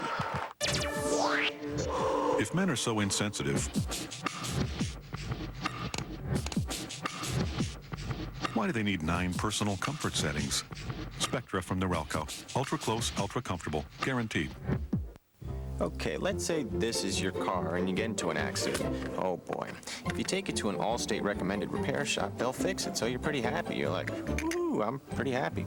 Even better, Allstate guarantees the workmanship for as long as you own the car, which means if even the smallest thing goes wrong, you don't have to pay for it. So you're still happy. You're like, ooh, I'm still happy. So there you go, the Allstate Lifetime Repair Guarantee. Call now and find out how you're in good hands with Allstate. Yeah, hey, call me on Ed's phone. Is your phone broken, Joe? No, my wireless company doesn't give me enough anytime minutes. Hey, call me back later. Where? Yo, Stick, we hanging out tonight? Yeah. Call me on Stick's phone. For award-winning customer service and all the minutes you need, switch to U.S. Cellular. Yeah, you'll get the minutes you need to use your own phone. U.S. Cellular. We connect with you. Now get 900 anytime minutes plus unlimited nights and weekends for just $30 a month. ESPN Sunday Night Baseball, presented by Nextel. Brought to you by Ford. If you haven't looked at Ford lately, look again. Wrigley Field, Chicago. Waveland Avenue, there's been 1 ball hit out there tonight, that by Moises Alou of the Cubs in the first inning. Now here is Corey Patterson, who has had a single and a triple. He has scored 1 and driven home 1. Patterson, having an excellent start to his season, has lifted his average up to 325. Look at all those RBIs. Leading the Cubs with 46 driven in. Facing the left-hander Hitchcock here. And the count is now a ball and a strike. Now, Gary Matthews, the hitting instructor for the Cubs, talking about Corey Patterson. And he told me that last week they had that 17-inning game. Sosa was back just off the disabled list. And Houston actually walked Patterson intentionally in extra innings to pitch to Sammy with a right-hander on the mound. One of that young hard thrower that we saw out of the bullpen, Brad Lidge. They walked Patterson to pitch to Sammy. Man, now that's respect from a lot Corey of respect. Patterson. That's right. 1-2 the count. And the slider in the dirt struck him out. 1 away. And here comes Sammy Sosa. Sammy was just back from the disabled list. He struck out 8 times in his first 2 games. Although in that 17-inning game, he got the last word. He drove in the winning run. The only run of that game he knocked in the 17th. And they're getting ready out on Waveland Avenue. Getting into position. Sammy's had a lot of balls out there. Fastball away from Hitchcock. Cubs already leading 6-1. Sammy has not homered since he hit one in San Francisco back on May the 1st.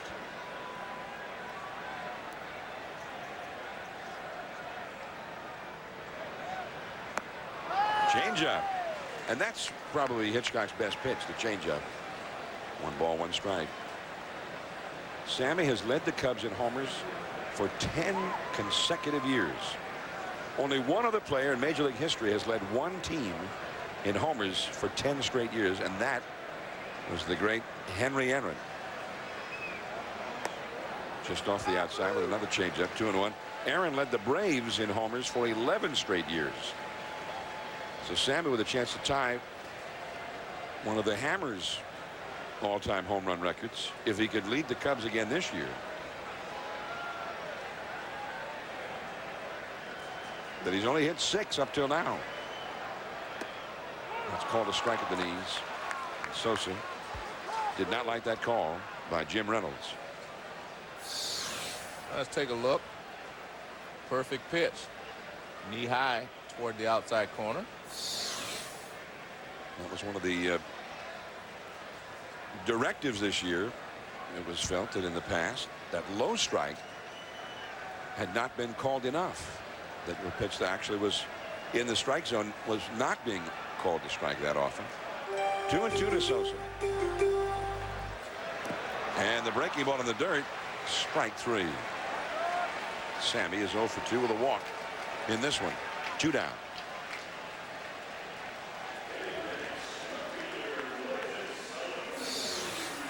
Well, against a left-handed pitcher, you do not see Sammy commit that quickly too often. That just tells you that he is definitely struggling, because you do not have to commit as quickly against a left-handed pitcher because you have more time. And Sammy had been waiting a lot better. Last couple of years, he'd been perfect in the batter's box, going to right center, left center.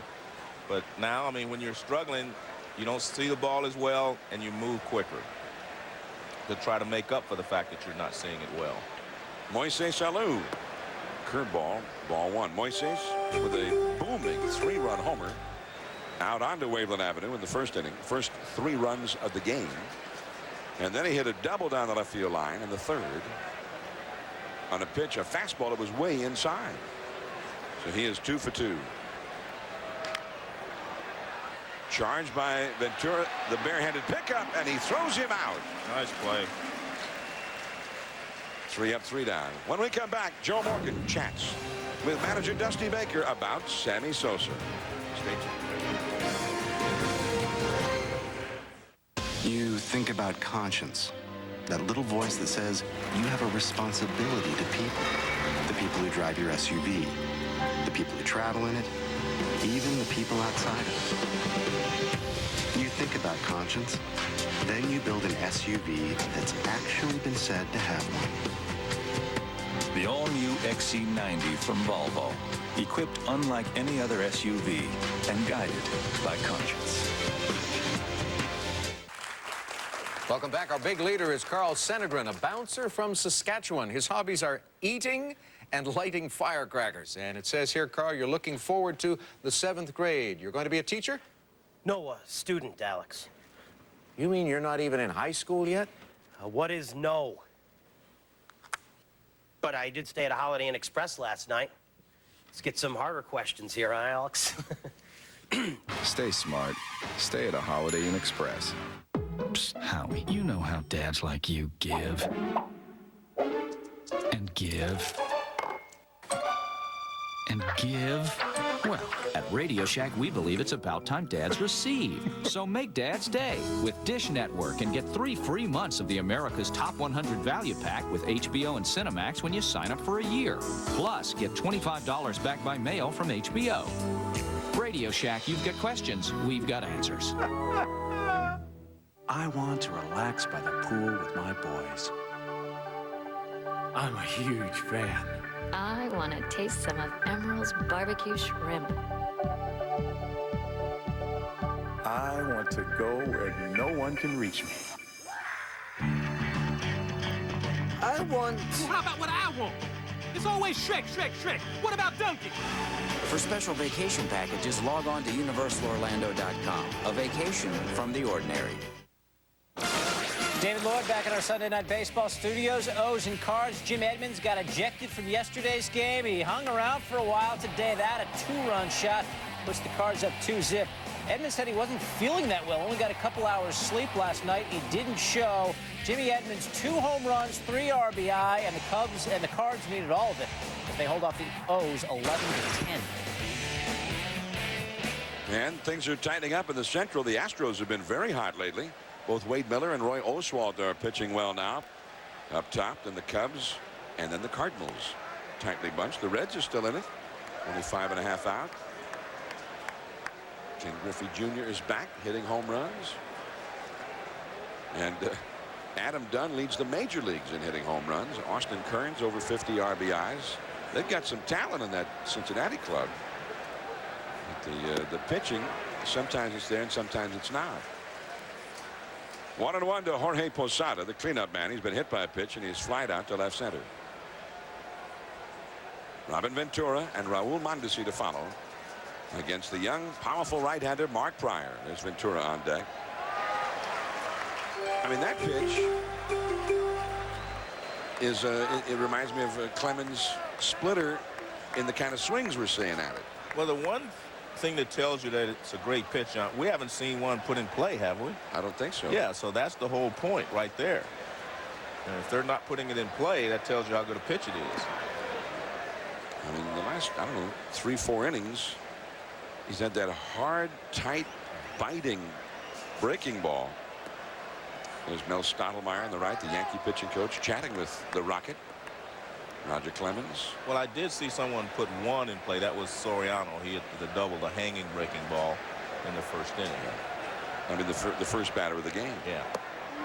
But all of a sudden, these last 3-4 innings, every one of those hard ones he's thrown has been down there. Starts at the knees and then disappears. And that's a good job there by Posada to lay off of that pitch. 3-2. The high fastball. Hurrying out, Gonzalez. Nice play. Joe Morgan chatted with Dusty Baker in the Cubs dugout before the game. I know you very well, but what is this Sammy Sosa incident caused you to change about the way you manage? Nothing really. I mean, what it's done actually is hopefully made my team stronger as a unit. You know, I mean, help us to, because Sammy's ours. You know, whether you agree what happened or you disagree what happened, it's sort of like a family member that makes a mistake. You know, he's still our family. And what it's done probably more than anything is just let me look at the options that I have when Sammy's out. You know, let me look at the options on how we can, cover that space, which is a big hole in our lineup, by Sammy being out. And so, you stay up sometime thinking of different scenarios, different lineups, different things, different matchups. And quite frankly, just made me have to talk a lot more than I wanted to talk. He says made him talk a little bit more than he want to talk because he gets the same question over and over almost every day, about Sammy. 2 down, nobody on, and Raul Mondesi, the hitter for the Yankees. Pryor is on a round. That sharp breaking ball too low. Actually, that sharp breaking ball reminds me more of Randy Jones' slider. Well, good point, because we do not see guys put his slider in play very often. I mean, when he's on with it, it's always down around the knees and then disappears. 1 ball and no strikes, fastball away. But now Sammy Sosa, and a lot of skepticism about Sammy's story that he, mistakenly brought the wrong bat to the plate. Well, I think his story has more validity because all the 76 bats that they found here were negative. That ball is driven deep into left field. Mondesi has a home run into the bleachers. Raul Mondesi, who earlier hit a double, launches one into the bleachers. It is 6-2 Chicago. I don't know if I'd throw a ball back, Yankees and the Cubs. Maybe they brought some with them, and that's just one other one they're throwing back. Yeah, that's not it. That's not the ball he hit out. It's a smart strategy, though. Yeah. Well, Mondesi has been able to handle his fastball. I mean, he's basically the only one. That one's away and up a little bit. He handled the other one, though, that was away and up. He hit it in the gap in left center. So he has been able to handle Pryor's fastball. Now Matsui. And look at that. We were praising him for that breaking ball. He hangs one very high. 1 ball and no strikes. Matsui's had an infield single. He's also been hit by a pitch. That's a liner for a base hit into the alleyway. Patterson cuts it off. Matsui digging for second. And he'll make it standing with a double. And Matsui, since Thursday, has had the hot hand Well, what he's doing is he's fighting the ball off the other way, and he's doing a good job of it. We saw him hit a little ground ball down the third base line for a base hit last time, fastball away, and he fights this one off away also and goes the other way with it. And that's a good job of hitting there. I mean, and you're right, he has found his stroke the last few ball games. Well, there's Larry Rothschild out to chat with Mark Pryor.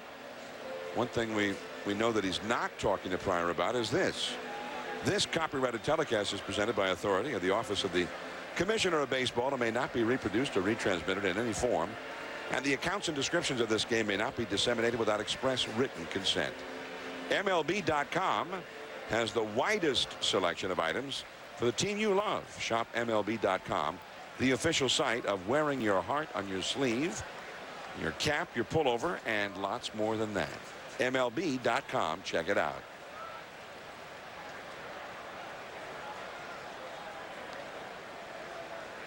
Another hard thrower. Kyle Farnsworth has started to warm up now in the Cubs bullpen. Matsui just hitting his 21st double of the year. And Rivera base hit to right field. Matsui heading home. Sosa's throw cut off back to first, not in time. Karras cut it off and fed to Grudzielanek, who's circling behind Rivera. 3 straight hits for the Yankees. It is now 6-3.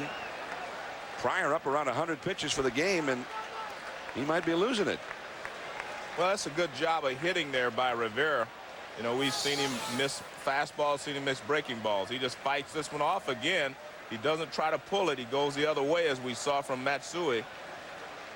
And that seems to be a better deal, a better way to attack Pryor is go the other way. And Rivera's injured his knee, I guess, trying to get back to first base. But I think he says he's okay.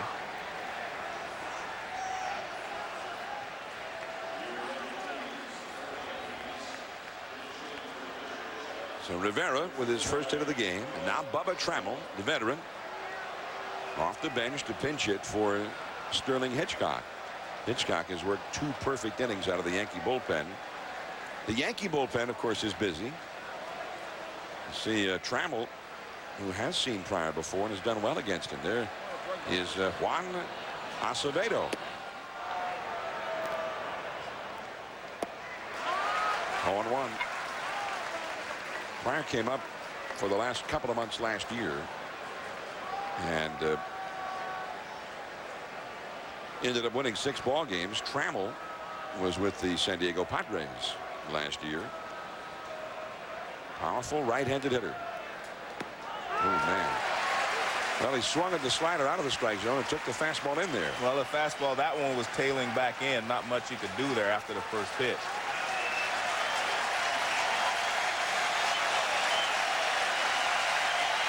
Six to 3, the Cubs lead. Runner at first, 2 down. And he took that one, the breaking ball, down and away. The slurve.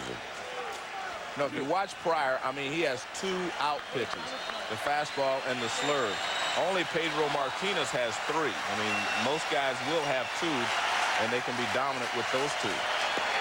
Again, he took it. This one called strike 3. Trammell very unhappy about that call. That is the 10th strikeout for Pryor. 6-3. Chicago after 5 1/2. I'll be back. Arnold Schwarzenegger is back in the all-new T2 Extreme DVD, a fully loaded 2-disc set featuring state-of-the-art digital restoration from a brand new high-definition digital transfer. First ever running T2 audio commentary from James Cameron. And a behind-the-scenes interactive mode that uncovers filmmaking secrets, trivia, and never-before-seen footage. Go Extreme. Go! Own T2 Extreme DVD. Now available. Well, old Paul Bunyan must be spinning in his pine box. When a man takes to warming his bones with a counterfeit fire, how far away can he be from succumbing to electric razors, and leaf blowers, and pleated pants?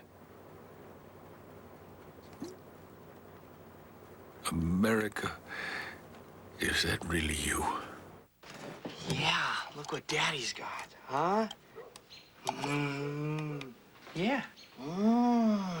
Look, watch Daddy. It's so good. Nummy, nummy. Look, it's good. Daddy likes it. It's good. It's good. At least you can count on the Toro Time Cutter Z mower, the most amazingly maneuverable Toro ever.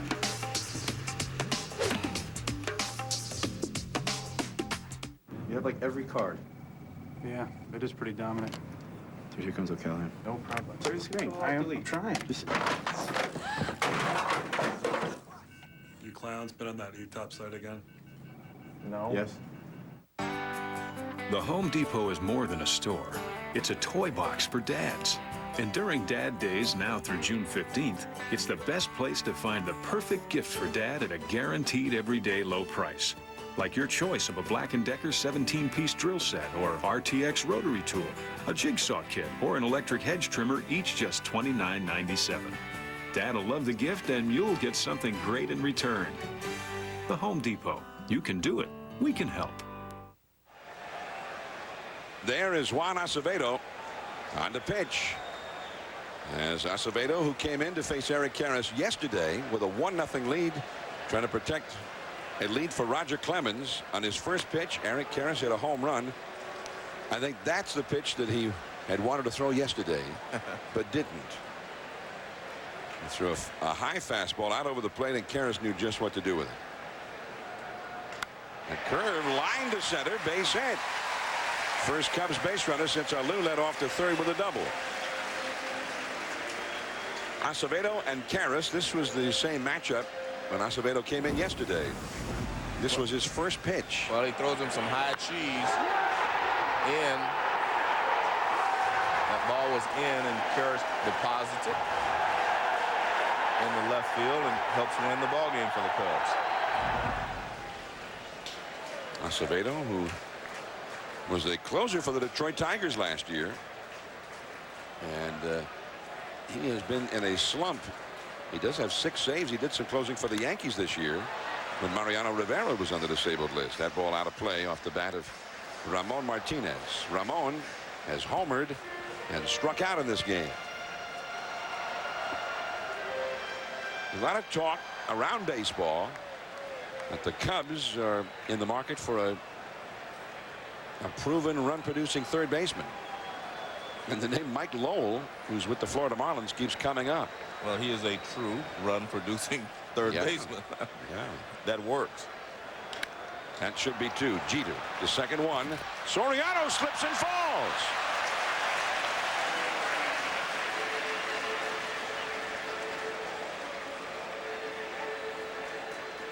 So they get just the 1. Well, it looks like that he's not playing with baseball spikes on, and when you slip, yep, he doesn't have spikes on. And he slips on the top of the base. It looks like he's got, you know, more like a, not necessarily a tennis shoe, but see, there aren't any spikes underneath there. See, well, he does have spikes. Maybe they're just full of dirt. Damian Miller takes a strike called from Acevedo. But he definitely slipped on top of the bag. I had a little quicksand on top of that bag. Yeah. Damian Miller has singled and scored a run and struck out. 6-3. The Cubs are leading. Pryor due up next, but Lenny Harris has come out on deck. The runner going. The ball is lined to left. Rivera is going to throw back to first, and it hits the runner.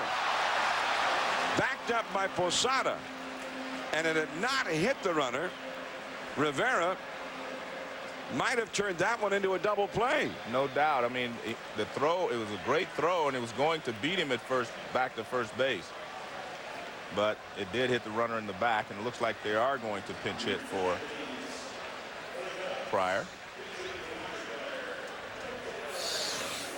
Well, Miller's running, so he's going to be close to second base. There you see, stopped short.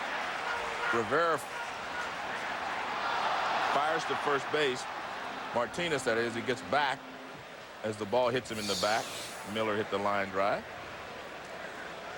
Well, here's the pinch hitting specialist, Lenny Harris. He's had more pinch hits in his career than any player in baseball history. And he takes ball one from Acevedo. Not only is he a good pinch hitter, John, he's a great guy to have on the ball club. He's one of those guys that just helps make things go smoothly in the clubhouse. And he's pinch hitting for Mark Pryor. And again, he goes 6 innings and the 10 strikeouts. Pryor with 9 double-figure strikeout games. You see Farnsworth, another flamethrower. I mean, he throws real hard. I mean, 98, 99, 100 mile an hour hard. But 9 double-figure strikeout games in Pryor's young career. He's only had 32 starts. And in 9 of them, he struck out 10 or more.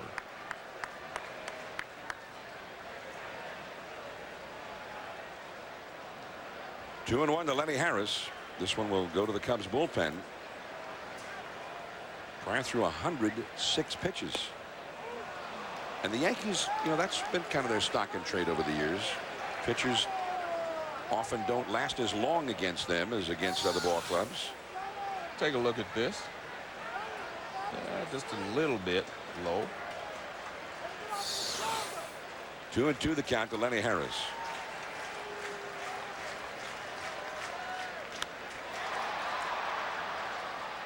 Raul Mondesi. So the inning is over. 1 hit, 1 left. Now we head to the late innings. The top of the order coming up against the Cubs bullpen. Pryor is out. Farnsworth coming in.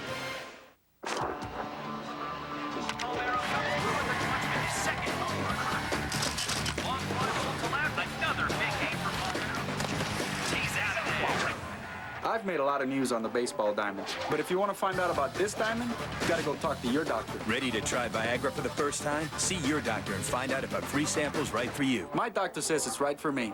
That's why I stay with it. For more information, go to Viagra.com. Viagra congratulates Rafael Palmeiro on his 500th home run. In 1935, Foxwood Farm started with 1 horse and a truck. The horse was a thoroughbred. The truck, a Chevy Suburban. Today, they have a few more horses, but there's still only 1 truck. Chevy Suburban.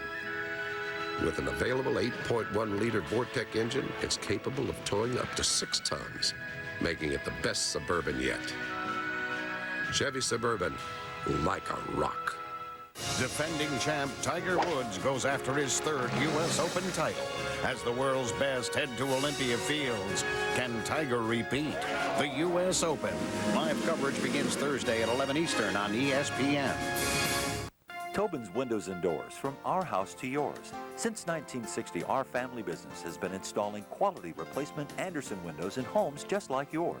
A Tobin project meets quality, from our experienced sales teams to our professional installation crews. Andersen Windows, maintenance-free, energy efficient. With a solid wood core, no other window is built like an Andersen. Andersen Windows, worry-proof, time-proof. Great product, sales, and installation. Value, that's the Tobin tradition. From our house to yours. Call Tobin's for windows and doors. This is a Continental customer. This is a Continental employee. At Continental, a smile is contagious. Finding a quality car and a dealer you can trust are hard to do. At Continental, we found both. In 1992, we bought our first car from Continental. 5 cars later, all from Continental, we continue to be impressed. With over 5,000 new smiling faces every year, Continental Motors Group, for miles and miles of smiles. ESPN Sunday Night Baseball presented by Nextel. Tonight from Wrigley Field, Chicago. The Chicago Cubs of the National League, the New York Yankees of the American League. A rubber match of their 3-game interleague series. This weekend marking the first time the Cubs and Yankees have played since 1938. They've met each other in 2 different World Series in the 30s. Here's Farnsworth, a 97-mile-an-hour fastball to Soriano, fouled back to the backstop. It is 0-1. Well, it doesn't. I know he throws hard, but I don't think the Yankees mind, especially Jeter and Soriano, because they were not having much success against Pryor, so they would rather try someone else. And Soriano twice struck out against that devastating breaking ball of Pryor. Well, that one was pretty tough, too. Man, 0-2 the count. Hard slider. Well, that ball bounced way out in front of the plate. Soriano has seen 11 pitches, and they've either all been swung at or been called strikes. Pryor watching from the dugout. Cubs bullpen is busy as well. The 0-2 pitch. He went back to it again this time. Soriano took it.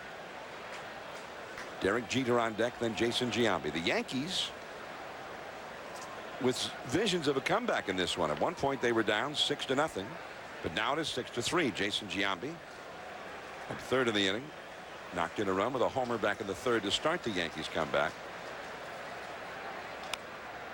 And that slider is chased by Soriano and bounced foul. Excellent pitch there because it wasn't much he could do with it. Just kind of rolled his hands over. Someone in the outfield keeping score. Well, it's for a baseball fan an historic weekend. Correct. Yankees at Wrigley Field. They were here in 1932. That was Babe Ruth's last World Series, the one in which he hit the fabled called shot against Charlie Root right here at Wrigley. The fastball in on the hands, fouled away. 1-2 strike. 1938. The Yankees, the last time they were here actually was game 2 of that World Series, and Dizzy Dean was the pitcher for the Cubs. Dizzy Dean, who had injured his arm and was featuring what he himself called his nothing ball. And it is 2-2. And Dean, by all accounts, just pitched one of the gritty, determined games that anybody ever seen. You know, throwing that nothing ball over and over again.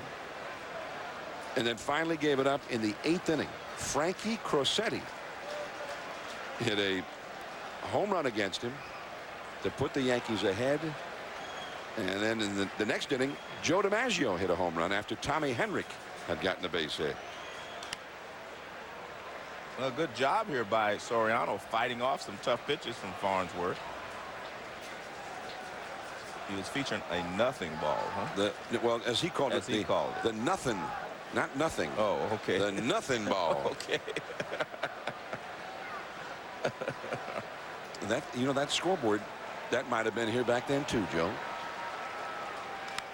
And Soriano continues to battle it out here with Farnsworth. John, we were talking about, you know, how tough a ticket this was. You know, I have to tell you, my buddy Mike Elisha is not here with us because he's a little bit under the weather. And this is the first time we've been to Chicago to do a game that he hasn't been here. Wow.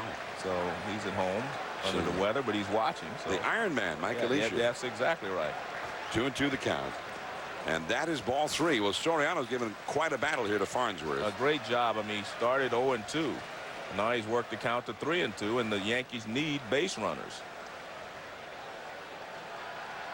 This will be the 10th pitch of this battle. And Joe Torre would like to see Soriano get aboard here, and the Yankees could get serious about this comeback. Kyle Farnsworth needing a strike. And he walks him. He threw him a slider in the dirt with a 3-run lead.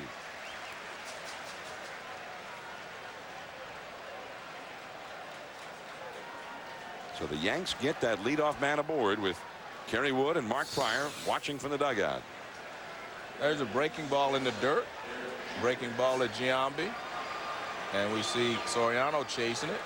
Call strike 3 on Mondesi. Soriano chases again. Jeter. It's just very difficult to lay off of. And that was the last one, the 10th one to Trammell. So 10 strikeouts, and as you saw there, 7 of them on that breaking pitch. Here's Derek Jeter. He struck out 3 times against Pryor. Shows bunt and takes low. That drew third baseman Ramon Martinez in a hurry. I think you have to be a little surprised, as you mentioned, Johnny. He threw a 3-2 breaking ball with a 3-run lead to Soriano. The reason you're surprised because he hadn't thrown a strike with the breaking ball the entire at bat. You know, he had thrown pitches that Soriano had fought off, but he had only been able to throw a strike with a fastball. 1 ball and no strike to Derek Jeter. 3 strikeouts for Jeter. And Soriano back to the bag, and that was fairly close. Speaking of strikes, though, Joe, back in the 38 series, you mentioned Frankie Crosetti hit the home run against Dizzy Dean. Right. On a 2-2 pitch, Dean thought he had him struck out. Right. Umpire said ball 3. The next pitch, home run. On the nothing ball. On the nothing ball. This should be 2. They get 1, and Gonzalez to first. 2. A double play.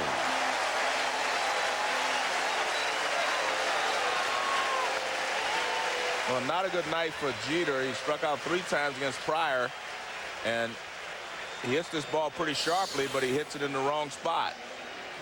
Sinker away, and he hits it in the wrong spot because, you know, they're playing up the middle for the double play, and right there, they're waiting for it. Dusty Baker now with Giambi coming up, and he's got his veteran left-hander, Mike Remlinger, ready. So he's coming in to face Giambi when we come back. The herd is constantly migrating, driven by instinct to where the signal is weakest. The antelope live as they always have, man's unwitting accomplice in making coast-to-coast walkie-talkies possible, bred to instantly relay radio signals as they frolic, graze, and even mate across the vast reaches of America. No, that's not how we did it. Introducing Nextel's coast-to-coast walkie-talkie. Now that's a walkie-talkie. Starting today, muscle pain is no reason for not taking off, not touching down, not raging, not ice dancing, not going vertical, not hitting the wall, not hacking, not taking the gloves off, not getting dirty. Introducing new Tylenol 8-Hour with 2 layers, one that's fast and one that lasts. All day, 1 dose. New Tylenol 8-Hour. It's the Tylenol for muscle pain, because not playing is not an option. Let's say this is you, and this is your auto insurance company. You've always gotten along okay, but let's say this is Allstate. Ooh, looks better than what you got now, huh? Well, qualified drivers who call Allstate for a free auto quote can get a company this good for this kind of price, maybe less. The choice is pretty simple, don't you think? So call Allstate now for an auto quote and find out how you're in good hands with Allstate.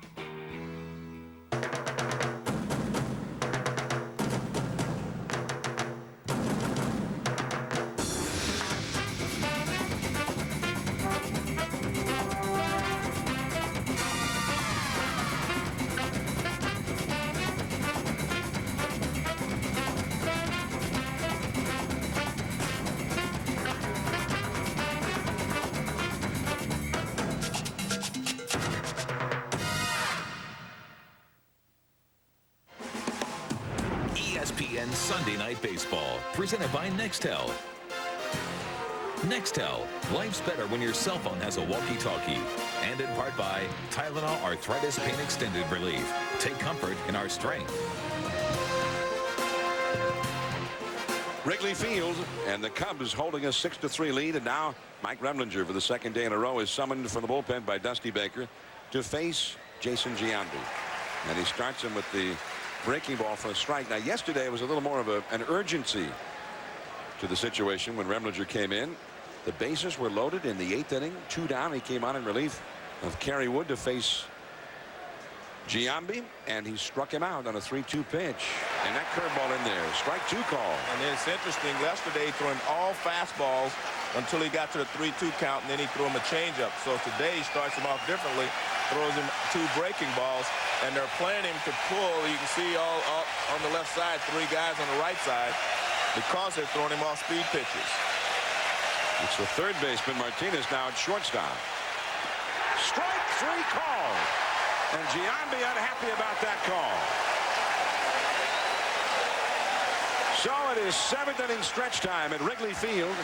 And John Cusack, the star of the hit movie Identity, is here to sing Take Me Out to the Ball Game.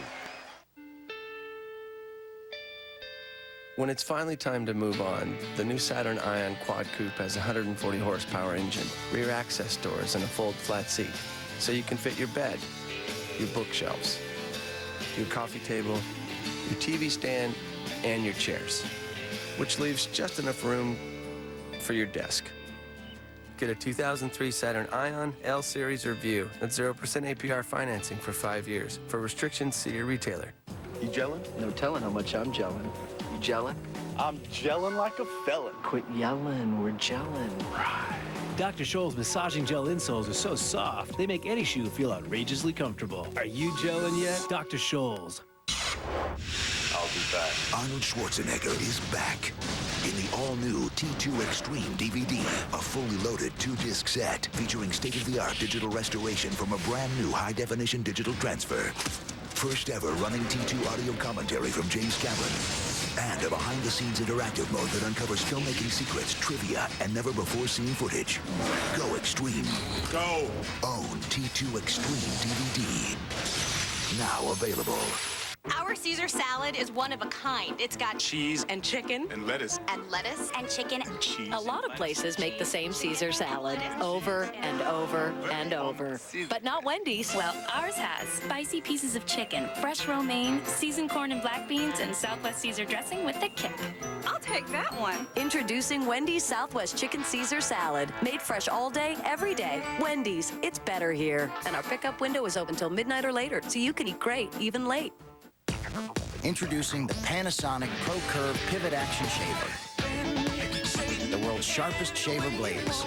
And a head that pivots to fit your face. Panasonic, ideas for life. You have like every card. Yeah, it is pretty dominant. Here comes the Callahan. No problem. Clear the screen. I'm trying. Just... You clowns been on that E-top site again? No. Yes.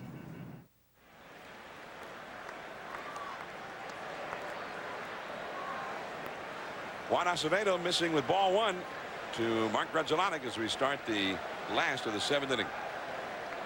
It is 6-3. The Cubs are leading. That's off the glove with a diving Ventura base hit as Rivera comes in to shallow left to pick it up. John Cusack led the crowd in singing "Take Me Out to the Ball Game" during the 7th inning stretch.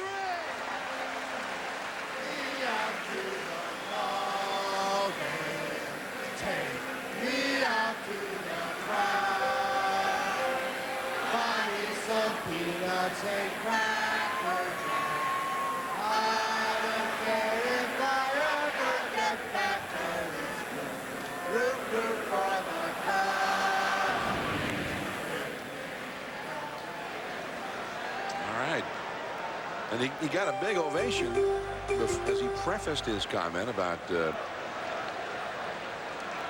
Cubs beating the Yankees and win this series 2 out of 3 as a prelude to sweeping the Yankees in October in the World Series. And that got a big ovation here at Wrigley Field. Well, I can understand that. The man knows how to make it interest, Joe. He does. Alex Gonzalez, the hitter. He is lined into a double play, doubled home a run, and struck out. He's 1 for 3. Remlinger, the runner at first.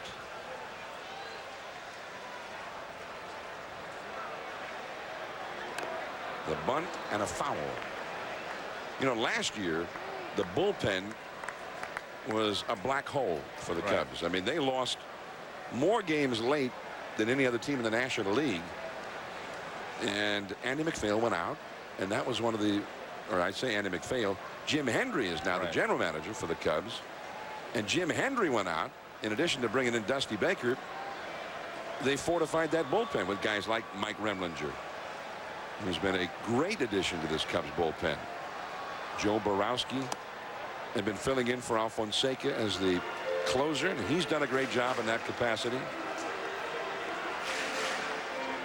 There's Andy McPhail, the president of the Cubs, with George Will, a great Cubs fan, as George said before the game, since 1948. That's Andy on the right. There's a resemblance there, isn't there? Well, they both have that excitement about the Cubs and that worry, I guess, at the same time. 0-2 to Alex Gonzalez. Corey Patterson is on deck. The bunt.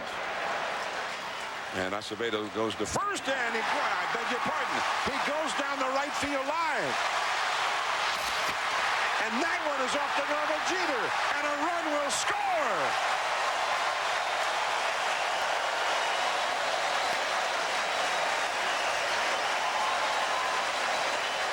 Gonzalez bunted it. It went maybe 30 feet from home plate. And then the Yankees started throwing it around, and I'm not sure it stopped rolling yet. Well, they caught the Yankees off guard because there were 2 strikes. And they didn't expect the bunt, neither did I for that matter. And he dropped it down perfectly right out in front of home plate. And things started to go haywire from there for the Yankees. Now watch, he picks it up. He throws it inside. And a lot of people say, well, Giambi didn't reach for it. If you reach in there as a right-handed first baseman, I mean, you're really going to get your arm hurt, maybe even broken. Yeah, that's Cliff Floyd. Yeah, that's wasn't the, you know, he didn't just give up on the play. He felt like there was nothing he could do to save the play. Corey Patterson, the hitter. So that is a sacrifice bunt for Gonzalez. No time at bat charge to him. An error on the pitcher, Acevedo, for the wild throw to first base. And then an error charge to the second baseman, Soriano, for his throw to second that Jeter was not able to grab. I didn't think that was such a bad throw that Soriano made. I'll have to look at it again. You think Jeter should have caught it? Yes, but he tried to tag him while catching it. Patterson deep in the left field. Rivera back. Right in front of the ivy. He's got it. Hurrying back to second is Gonzalez, and he just does make it. Patterson now 2 for 4. Gave that one a pretty good ride. Now Sammy Sosa. Well, nice job by Rivera, and that's actually, you know, that's his forte is defense. He gets out and makes a fine catch, and he shows you he's got a very strong arm. He stops and fires back and almost gets a double play at second. Gonzalez stood at second, 1 out. Sammy Sosa 0 for 2 with a walk. Base hit. Here comes Gonzalez home. Here's the throw by Rivera. Cut off.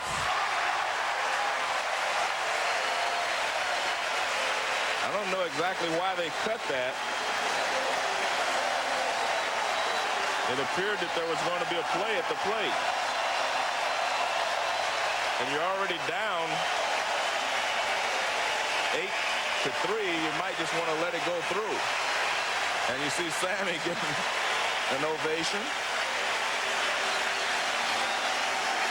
And there's his, as you see, his 2000th base hit. So a career milestone for Sosa. Little slide piece. Doesn't slide enough. And he pulls it in the hole for a base hit. Now watch this. Now Rivera, we saw he has a good arm. Now this throw is right on target. And it's cut off. And I don't know exactly why. Now Moises Alou. And that's low. Here's the ball that was hit by Sosa for his 2000th career hit. A lot of base hits. And the fans here in Chicago saluted Sammy, chanted his name. They're saluting the Yankees now. Base hit for Alou, and that's his 3rd hit of the game. So Acevedo, who really started his own problems in this inning with a wild throw.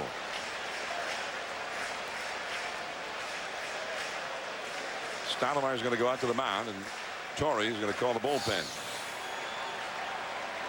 Fastball right in the middle of the plate, and he hits it right back up the middle. Great job of hitting there by Moises Alou. Just line it back through the middle. So maybe where that ball ended up in the strike zone, he's lucky that that's all that Moises did with it. You know, I have to tell you, I saw a great note on Moises Alou. He has 80 racehorses, John. 80 racehorses. He's named some of them after some of his former teammates, like Bags for Bagwell, BGO 7 for Biggio, Craig Biggio, of course. But guess what? He has a horse stable at Belmont where they ran the third leg of the Triple Crown yesterday. And he's hoping one of these days one of his horses will be running. 80 race horses. I guess he's giving himself a chance anyway. So sounds like he's actually starting to get serious about it. Yeah, exactly. Here's Chris Hammond, the left-hander, up in the Yankee bullpen. Aceveto's given up 3 hits in the inning. Eric Karras, the hitter. A strike. Karras is 1 for 3 in the game. He singled against Acevedo when Acevedo first came into the game in the 6th inning. Yesterday, Karras hit the 3-run homer against Acevedo. And Roger Clemens suddenly, instead of hoping for that 300th win, took a loss in that one. Mondesi makes the catch. Sosa tags up and moves over to third base. And you were mentioning yesterday that Carroll said that this was the most excitement he's seen at a ballpark yesterday. You know, people have to remember, these are the Yankees. I mean, great tradition, 26 world championships. So anytime they go anyplace, people are going to be looking to knock them off because they represent what is best, you know, about the game. So people are looking to knock them off. Yeah. Well, and the other thing that was a little different for the Yankees, they too were excited about it. I mean, because it's exciting wherever they go. Right. But, you know, Jason Giambi, he'd never been in this ballpark. And he likes it. Derek Jeter had never been on the field here. I don't know if he likes it. He hasn't had the great series here, but Giambi definitely has had a great series. And, of course, Roger would have been historic to pitch in a great ballpark like this to get his 300th win. And he pitched, obviously, well enough yesterday to get it. But the Yankees could not score many runs for him. And that was the reason right there, Kerry Wood.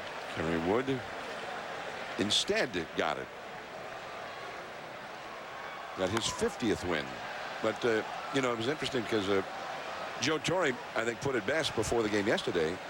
He said, wouldn't that be something for the quintessential American League pitcher to get his 300th win in the historic National League ballpark? And he almost did. You've seen the Yankee bullpen this year, and that has been a problem, something you touched on at the very outset of our telecast, Joe. They've definitely had a lot of problems in the bullpen. And the foul tip is held by Posada. Martinez is gone. But the Cubs get 2 more runs. Down to the 8th inning. 8-3 Cubs. Coming up on SportsCenter, Tony Gwynn tells us who is the best hitter in baseball. Tiger talks tough with Stuart Scott. Plus, we break down Game 3 of the NBA Finals. It's all on SportsCenter after the game on ESPN. Better than ever. The WNBA on ABC Sports, 4 p.m. Saturday. I love a good thing. Who says too much of a good thing is a bad thing? Sometimes too much of a good thing can be a great thing. Now you can call anyone in America for 3 cents a minute and 39 cents to connect. And that 3 cents gets you Canada and Western Europe, too. Just dial 1010-987. There's no monthly fees, so you only pay for the calls you make. Hey, you know a good thing when you see it. 1010-987. A rate this low never went so far. More ping, less bling. The top 8 teams in college baseball head to Omaha for a shot at the national championship. The 2003 College World Series begins Friday at 2 and continues at 7 on ESPN2. On an all-new episode of Monster Garage, Jesse James gets to work on the Monster Garage Viewer's Choice winner, turning a feisty Ford Bronco into a ripped rock crawler. I think we're gonna make it. But this Bronco knows how to buck. That hurt. As it meets the most accident-prone crew to date. Oh! See if they can give this monster some muscle. We expect to roll this thing over repeatedly. Giddy up. On an all-new Monster Garage. Tomorrow at 9 Eastern and Pacific. Only on the Discovery Channel. Hi, I'm Murray. I'm here to tell you why UFOs are really visiting Earth. It's us. They've heard Murray's has the biggest selection of quality brand name parts on the planet in stock. So when they say take me to your leader, they mean Murray's, the auto parts leader. If you're looking for dependable name brands and expert customer service, a trip to Murray's will be out of this world. So the next time you see a light in the sky, think of Murray's. Super parts, super people, super prices. Murray's, the auto parts supermarket. They love air fresheners. Of course they don't breathe air, but they still like it fresh. Cubs 8, Yankees 3 as we go to the 8th inning. And tomorrow night at 8 Eastern, 5 Pacific on ESPN. You'll see 4 of the best golfers on the LPGA Tour as they compete for $600,000 in prize money. Annika Sorenstam, Kerry Webb, Laura Diaz, and Laura Davies go head-to-head in the ConAgra Foods Skins game. That's tomorrow, 8 Eastern on ESPN.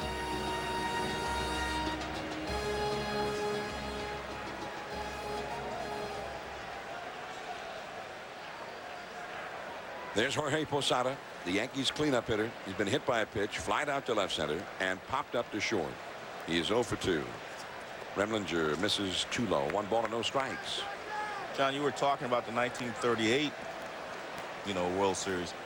I mean, let's go back to 32. Yeah.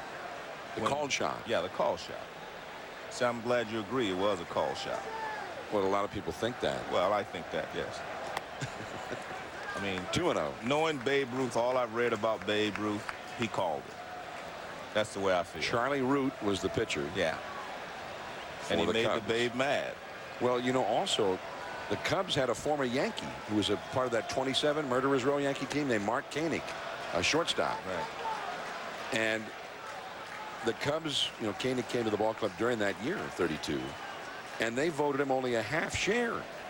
So that outraged the Babe and his Yankee teammates, that their former teammate would be treated that shabbily by the Cubs. 3-0 the count, and that's a strike, 3-1. So they were kind of getting on the Cubs about that to begin with. The Yankees manager in 32, Joe McCarthy, had been sort of unceremoniously dumped by the Cubs a couple of years before, and he'd had a lot of success in Chicago. 3-1 the count. See, I did a little checking on this 32 series. That's ball 4 to Posada. So anyway, go ahead. Now you're well, the moral of the story is don't make the Babe mad. I mean, the Babe said in his own voice, he said, yes, I called it. Okay. So I believe the Babe. And I know there are a lot of guys who disagree, said that they thought he was pointing at the dugout instead of center field. But if the Babe said he was pointing to center field, I believe him. Well, I believe that Babe did say that he called it. Right. I'm not sure that I believe that he did call it. But he said he did, right? Robin Ventura has struck out, walked, and flied out to left. He's 0 for 2. Facing Remlinger. That's a called strike. 0-2. But, all the things I've read about the Babe, he was brash. He was, he would, it just seems right that he would do something like that to me. Well, the great thing was, it turned out to be his final World Series. And that was the legacy, his final World Series legacy. The thing that nobody really remembers about that is that Lou Gehrig followed up the call with a home run of his own. Yeah. But he didn't call it, so it's just a home run. If you don't call it, it's just another home run. Well, now you mention it. Yeah. 1 ball and 2 strikes. That ball is driven deep to right field. Sosa looks up. That ball is gone. Robin Ventura, the former White Sox, comes to Wrigley Field and launches one into the bleachers. And it is 8-5 Chicago. Well, Ventura with his 9th of the year. Well, the Yankees always can come back because they do have power up and down the lineup. And you can always come from behind when you can hit the ball out of the ballpark. There's Alfonseca. I'm looking closely here at Ventura. Did he call No, this he shot? didn't call it. He didn't call it. I was watching it. I was looking for him to call it, but he didn't. Fastball inside part of the plate, and Ventura with a nice, smooth swing, and he drives it out.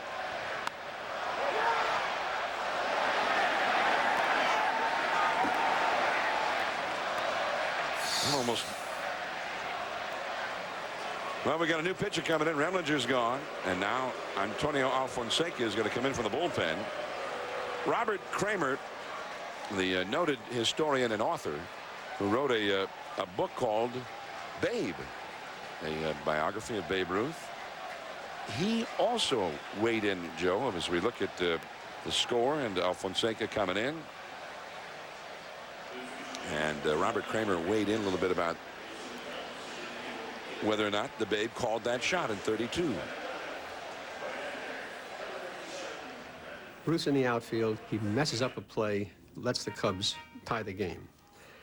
So he comes to bat, second man up the next inning, nobody on base. And the crowd is now all over him. He just messed up a play in the outfield, the great Ruth, and they boo him and hoot him, and Ruth is looking at the crowd, yelling at the Cubs are yelling back at him. Charlie Ruth's on the mound, Babe Ruth's at bat.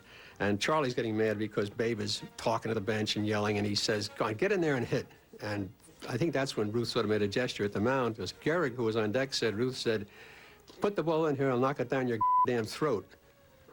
And he just belted the hell out of the ball, hit it to center field, the uppermost part of the center field bleachers. No one had ever hit a ball that far before. It was just stunning. The fact that he pointed or didn't point doesn't matter a damn. He was challenged by the Cubs, and he stuck it to them. It's the greatest moment in baseball history. I really think so. Well, you know what? After listening to that, maybe listening to the bleep, you know, maybe I do believe the Babe. Maybe he didn't if the bleep was in there, you know what I mean? Yeah, yeah. Yeah, because that sounds a little bit like the Babe, too. But, I mean, that's a great story. Like, in other words, it doesn't matter whether he really actually called it or not. What mattered is they challenged him, and then the next pitch, boom. The longest home run ever seen in this ballpark up to that time. Yeah, maybe well, up to this day. You know, I mean, out there in the center field bleachers, that's a shot. Let's take a look.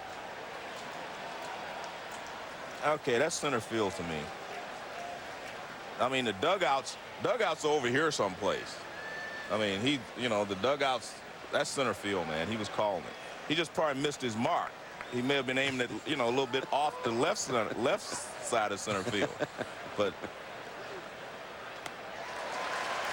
Fonseca with a slider, swung a swing and a miss by Mondesi. Mondesi has a double and a homer tonight. And well, those 2 runs the Cubs got in the 7th look pretty big now. The wild throw by Acevedo, instrumental in those. Well, Al Fonseca, before his injury, I mean, he was the closer of the club, so they have to be happy to be able to have him back. And that hard sinker is low. He throws a real hard sinking fastball. Nobody out and 2 runs in.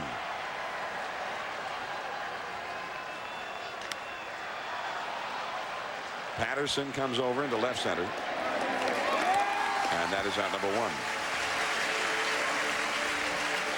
Nice pitch by Fonseca. He fooled him with the speed and had him reaching for it.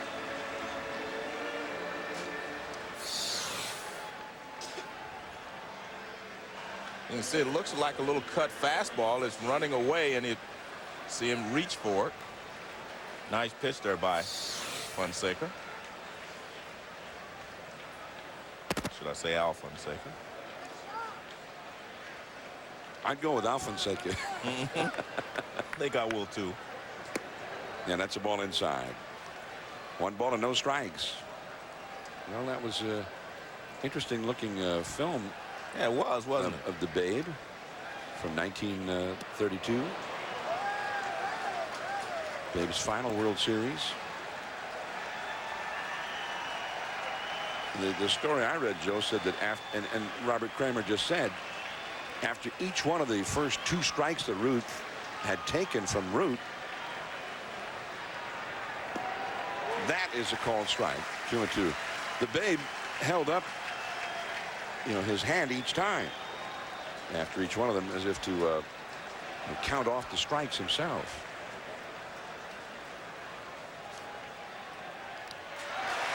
Just got a piece of that one. So what you're saying, he said that's 1, that's 2, and then he pointed to center field. That's what he did, right? Well, that's what a lot of people believe. He pointed. And then Gehrig came up and also homered, his 2nd home run of the day. The next day, the Yankees clinched that World Series, Game 4, and Tony Lazzeri hit 2 home runs. 2-2 the count. The Yankees had a lot of great hitters. Yes. The Babe in his final World Series had that. I mean, it's a a home run that still lives. The Babe had 2 homers in that series and hit .333 and drove in 6 runs. Gehrig had 3 homers, drove in 8 runs, and hit .529 in that World Series.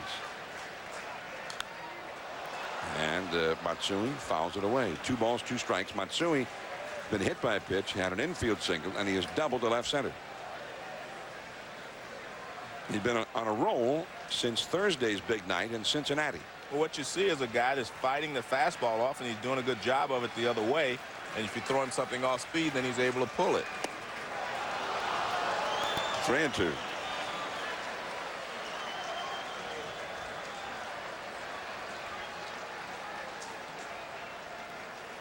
Well, we bring up all the Babe and at Wrigley Field because the Yankees are back at Wrigley Field for the first time in over 60 years.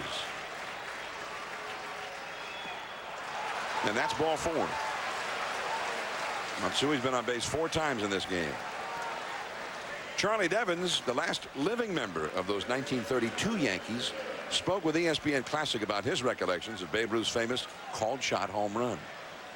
I saw him point to the bleachers and then hit the next ball into the bleachers. Well, I did see that, but I think that the reason he put up his finger and it happened to point in the bleachers was because he still had another strike. Well, and that's the advantage he has over both you and me, Joe. He actually was there. Well, that's, you know, I know I wasn't there, but I have to argue with him too. Because now, what does he know about it? He said he pointed to the bleachers. Yeah. Well, if he pointed to the bleachers and hit it into the bleachers, what else is there? Well, I mean, if you're standing at the plate, you played all those years, Joe. But I didn't point at the bleachers. If you're making hand gestures at a pitcher or wherever you're making them, and then you hit a home run, I've got to believe you know what you're doing. And I really feel that that's the one area on your resume that's lacking. That you never did that. No, I never did that. That's what Devins is talking about. Well, I just think Devins said he pointed at the bleachers. Some people are saying he pointed at the mound. Others are saying he pointed in the dugout. Well, Devins, who was there, said he pointed to the bleachers. No question in his mind, he said. Juan Rivera. Gonzalez gets one. Grudzielanek will hold it. No chance for the double play. Matsui is forced out. Out number 2. Now, earlier we asked the Nextel poll question, which player aged 25 or younger is most likely to make the Hall of Fame? And 45% of the voters felt Alfonso Soriano. Albert Pujols, number 2 on that list. How about that? Next weekend, the Cardinals, Albert Pujols and the Cardinals go to Yankee Stadium to take on Soriano and the Yankees. Mark Pryor, 12.2%. Barry Zito, Mark Mulder. How about this? How about all 5 of them? Yeah, good point. I mean, and they all 5 have a very good chance. If they can stay free from injury. That's the big if. If they can continue to perform at a high level. And continue to improve. I think that's the key. Yeah, because the league will start to adjust to them and how they've been successful. And you have to be able to adapt to that. Todd Zeile, the pinch hitter for the Yankees. We're in the 8th inning. Zeile, former Cardinal and a veteran of many a Cubs-Cardinal battle in that Middle America rivalry. You've got the Yankees and the Red Sox, the Giants and the Dodgers. And here in this part of the country, it's the Cubs and the Cardinals as the preeminent rivalry. 1-1 to Zeile. And Martinez to Grudzielanek. The force out on Rivera. 8-5. The Cubs are leading. Last of the 8th coming up. It's hard to respect the French when you have to bail them out of 2 big ones in 1 century. But we have to hand it to them on mayonnaise. Nice job, Pierre. From the creators of the Matrix trilogy, The Animatrix, a collection of 9 animated stories that takes the world of the Matrix to its unimaginable limits. Hang on! The Animatrix. Buy it on DVD and pay-per-view. You gelling? No telling how much I'm gelling. You gelling? I'm gelling like a felon. Quit yelling, we're gelling. Right. Dr. Scholl's massaging gel insoles are so soft, they make any shoe feel outrageously comfortable. Are you gelling yet? Dr. Scholl's.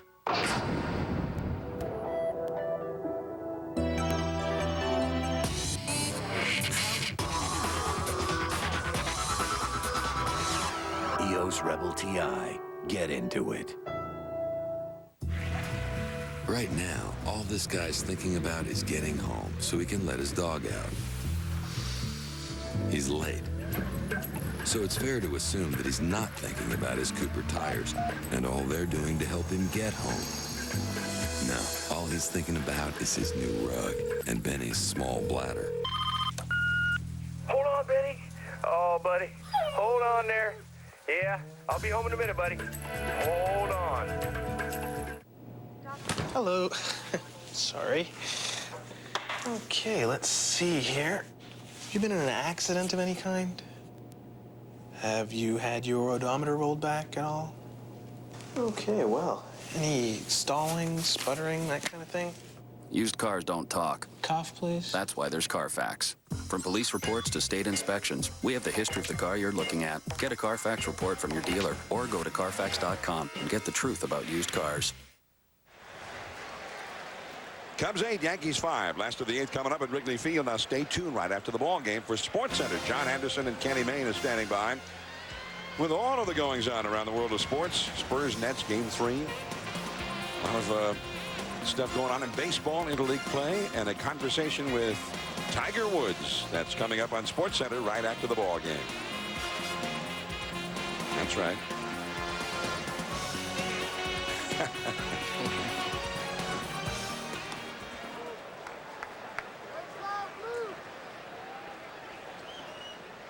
Chris Hammond on the mound now for the Yankees, facing Damian Miller. Miller is 1 for 3. Cubs jumped out early against starter Andy Pettitte, 3 in the first and 3 more in the second. The Yankees have been belatedly playing catch up. They got 2 in the 6th to make it 6-3, but then 2 big runs for the Cubs in the 7th inning involving a couple of errors by the Yankees. Miller hit that off his foot. 1 ball and 2 strikes. So when the Yanks got 2 more back in the 8th, they were just matching what the Cubs had done in the 7th.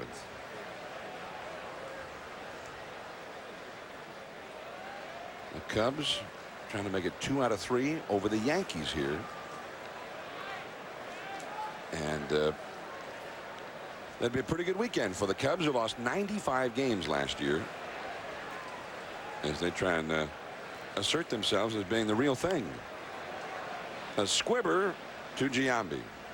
And Miller is retired. Joe Morgan sat down in the Cubs dugout and chatted with Dusty Baker before the game. Talked about Sammy Sosa, among other things. What do you think is worse, a pitcher cheating, throwing spit balls, or scuffing up the baseball, or a hitter who corks his bat? Oh, I think they're the same to me, but they're not judged the same. That's why I'm asking you. Yeah, because, see, I remember, I mean, there were times, and there's still times, I see guys touching everywhere. They're touching everywhere all the time. And I see that ball going like this and like that. And I remember one time when I was with the Braves, there was a guy that was cheating that day, beat us 1-0. And that's the only thing that would make Hank Aaron mad, is if he was facing a cheater. Right. And the guy came over to get one of my teammates to take him out after the game after he beat us 1-0. And Hank said, "Get that cheating so-and-so out of here." And because to me, I mean, there is no difference. The only thing is now, very rarely does anybody ever go out and check a pitcher. Well, that's a good point. I mean, there were a lot of guys who were notorious for throwing spitters or scraping the baseball before. Not so now. You know, it's interesting. We saw that Sammy Sosa's been given 8 days. We've seen some of the other guys given anywhere from 6, 7 to 10 days. And Greg Nettles was the first one to get caught, you know, in the modern era anyway. And he did not get any time. he wasn't suspended. And I talked to him today. It was great. I asked him what happened, and he said they didn't have a rule in place to do that at the time, to deal with that. And he said he's the reason that they started, you know, giving the certain number of games for the suspension. But can you imagine, he's the first guy, and he was not suspended at all. Wow. I mean, he's the one who, yeah, the end of the bat broke off as Helton, the rookie just up in the minors, lines one to left field. Caught by Rivera. David Helton, who hit 300, or was hitting 300 down in Iowa. He replaces Hesop Choi in the roster, who was placed on the disabled list today. I think it's a nice ovation for a pretty good at bat there as Grudzielanek comes out. 2 down.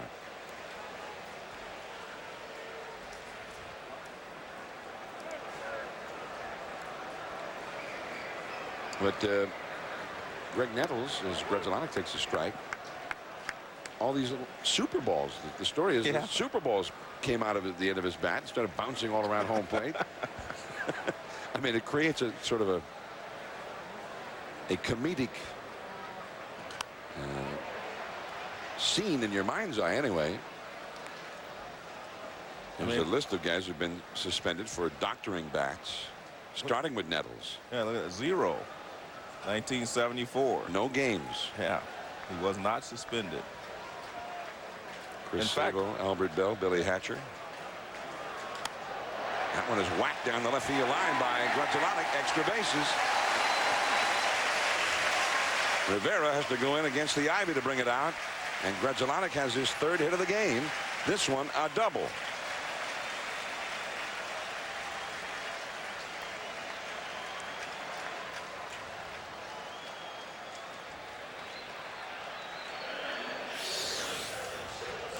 Well, Grudzielanek has been swinging the bat well. There's a pitch off the plate inside, and he keeps it fair into the corner. I'm a little puzzled, though, about the story about Greg Nettles. Yeah.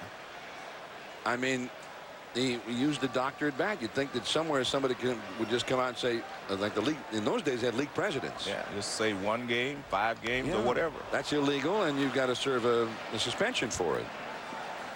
And that ends the inning. Giambi with the unassisted put out against Gonzalez. Last chance for the Yankees. They are 3 runs down. Borowski, the closer, coming in with the bullpen. Stay tuned. Soriano, Jeter, and Giambi, the big guys, are coming up.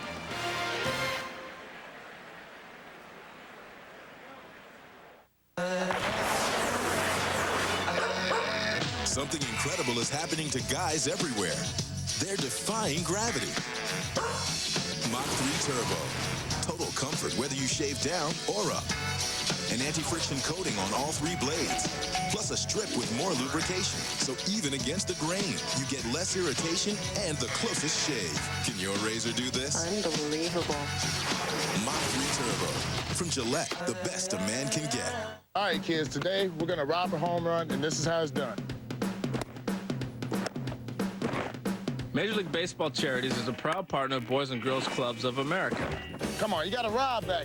You guys want to know about the Rally Cab? Make a big W. This is an important part of baseball. Through programs like RBI and Rookie League, they bring baseball and softball to kids around the world. Ooh, you're supposed to jump. Together, they create a positive place for kids. Come on, come on, come on, come on. Oh! Zip into Menards for great Father's Day gift ideas like the Spiral Saw by RotoZip. It's great for hundreds of uses and on sale just $48.99. Plus, all RotoZip accessories are 20% off our everyday low prices. And check out the big Father's Day savings on Skill Power tools. They're all on sale. This 12-volt cordless drill is at the super low price of just $29.97. An 18-volt drill is $47.77. Can't decide? Give a Menard gift card. Save big money at Menards.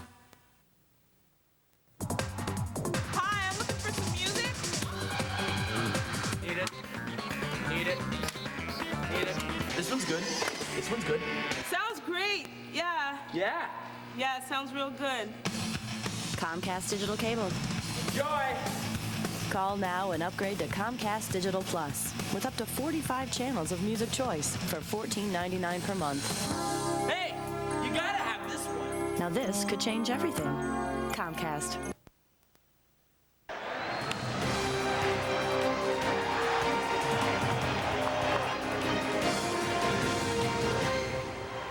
A career milestone for Sammy Sosa. That came in the 7th inning, his 2000th career hit. Now to the 9th inning. Joe Borowski, 32-year-old right-hander, trying to wrap up a victory for the Cubs. Sosa, 1 for 3 with a walk tonight. That single, his 2000th hit, knocked in a run. That's a ball outside. Borowski had been around a long time, very little time in the big leagues. Signed originally by the Baltimore Orioles. But last year, he found a home here with the Cubs in a year where their bullpen was a disaster. He was probably the most effective of all the Cubs relievers last year. And this year, when Al Fonseca had to go into the disabled list to start the year, Borowski sort of, by default, became the closer. And he's done a great job at it. Dusty Baker. His Cubs, by the way, are going to Baltimore to open up series with the Orioles at Camden Yards as Soriano fouls one off. The Yankees are going home, and they've been on the road for a while. This is the 9th game of a road trip for the Yankees. To Detroit, then to Cincinnati, now to Chicago.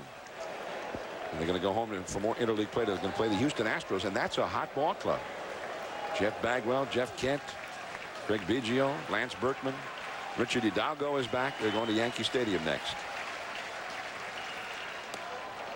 2-2, and Clemens is next due on Friday, although Joe Torre kind of hedged after the game yesterday. He said, you know, we'll see how Roger's feeling. He's had this upper respiratory infection.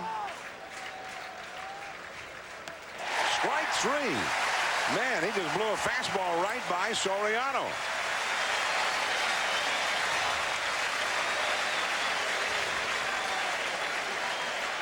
Another strikeout for the Yankees.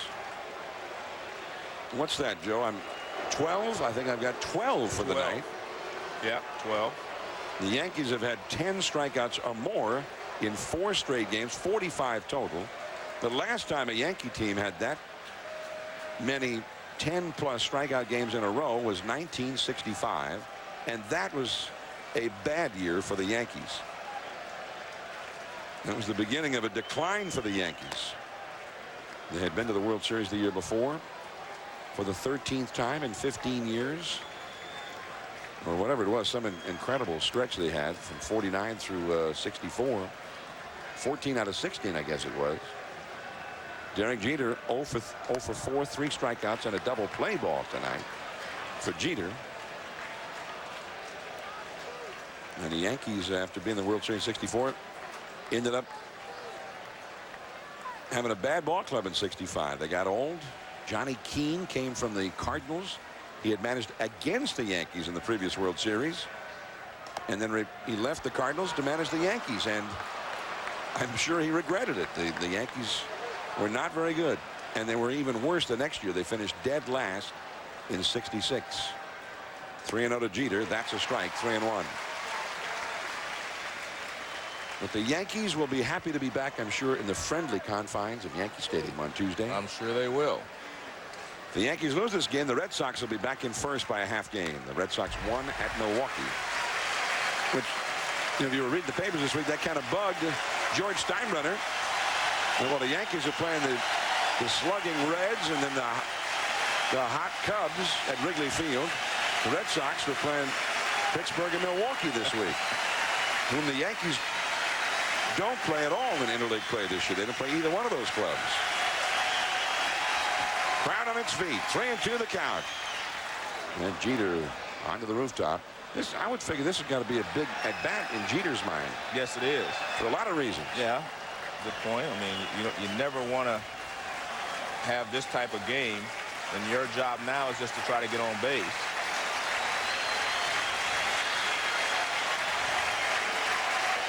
I've never seen him strike out 3 times in a game. I'm sure he has, but I have not seen him do that.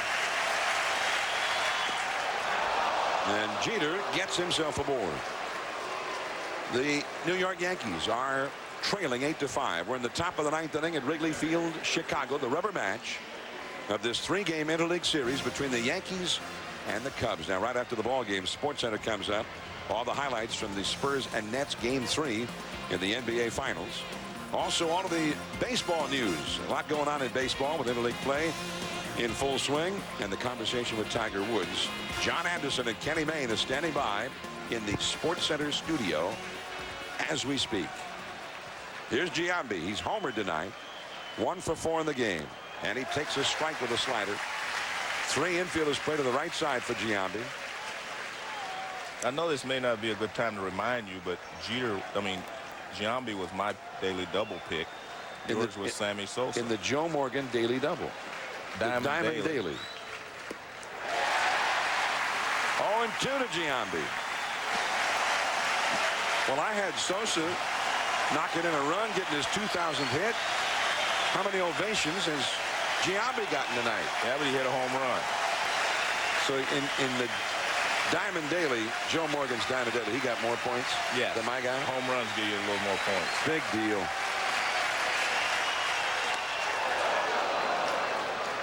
Well, maybe you get extra points because Sosa did get his 2,000th hit. I feel like that should be a lot of extra points. And his team is winning. Good point. High fastball, and good job by Giambi not to go after it.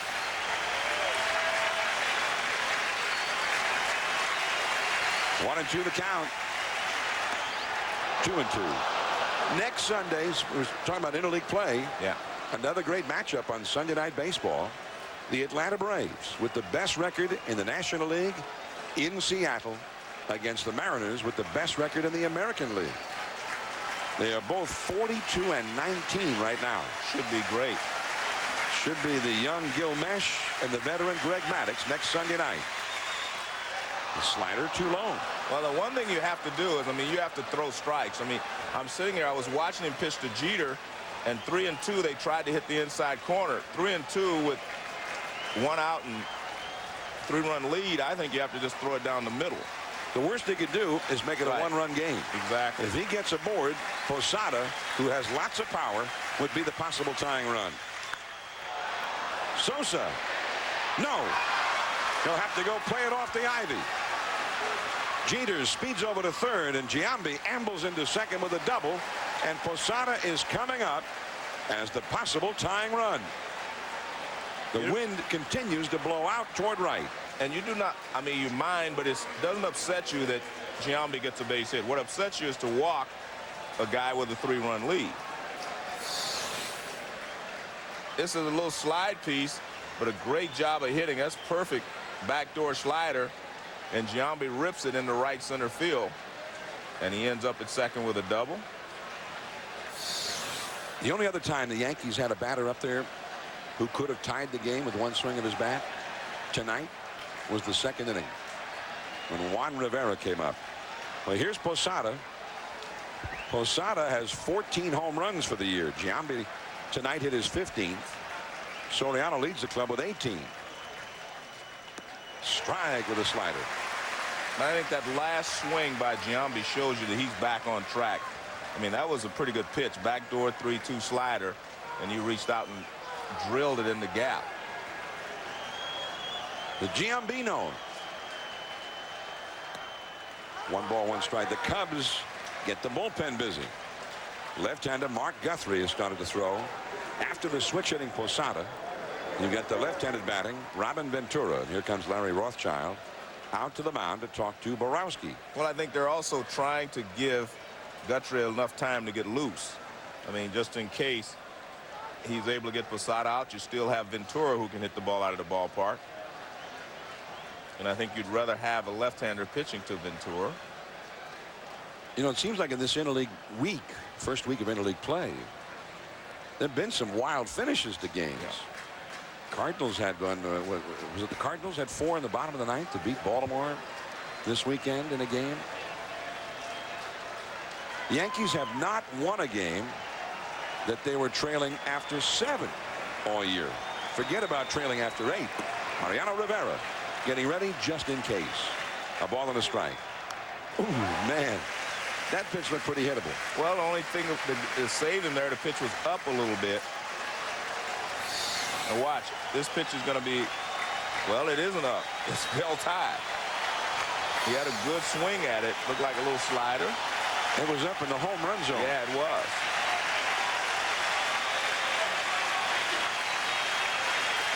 Jeter at third. Giambi at second. Cubs fans trying to rally Borowski. Backdoor slider well outside, I thought. 2-2. Crowd didn't think so. No.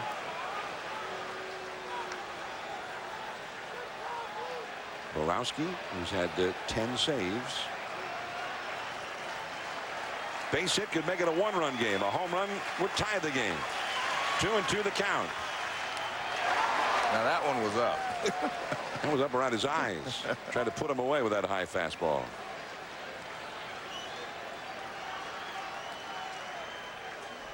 Joe Torre. His Yankees have been in a bad way for about 5 weeks. Well, that one's way up. This will be the 25th pitch from Borowski in this inning. Still only 1 out. And the slider bounced over toward Torre in the dugout. And he threw a lot of pitches to close out yesterday's ball game as well. Borowski pitched 28 times in the 9th inning yesterday. In the Cubs 5-2 win over the Yankees. There's Guthrie. Ready if needed. The left-handed batting Ventura. Another powerful hitter on deck. Jeter at third. Giambi at second. 1 out. Slider a little bit high. Maybe a little bit off the corner. 3-2. Borderline on both counts. Let's see what K-Zone says.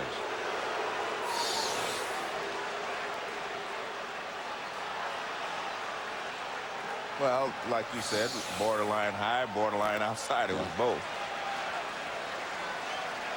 3-2. They are really making Borowski work. Another deep count. Up the middle. Base hit into center field. Jeter scores. Here comes Giambi, and it's a 1-run game. Good job of hitting there by Posada. That was a slider, and he just lined it right back through the middle for a base hit. Borowski has been featuring the slider, and I think Posada was basically looking for it because he threw a 3-2 slider to Giambi as well.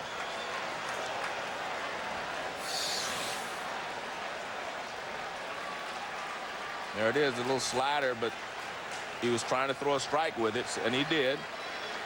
And a good job of hitting by Posada. Now Robin Ventura. 0-1. Posada, the runner at first, is now the possible tying run. Ventura homered his last time up there. Well, Dusty may have brought Guthrie in to pitch to Ventura if he would have been the last out. Now, with 1 out, if he retires Ventura, you still have to deal with Mondesi. A right-handed slugger who's on deck. This should be the second out. Sosa.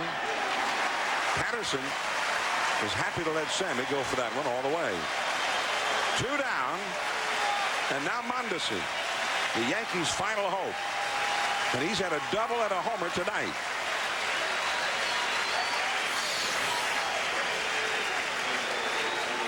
Fastball, that one kind of tailing away. It wasn't a slider. Fastball, and it looked like it just started to move away just enough to get Ventura underneath it. Well, now with 2 down, Charles Gipson, G-I-P-S-O-N, Gipson is the runner for Posada. Gipson is a very fast man.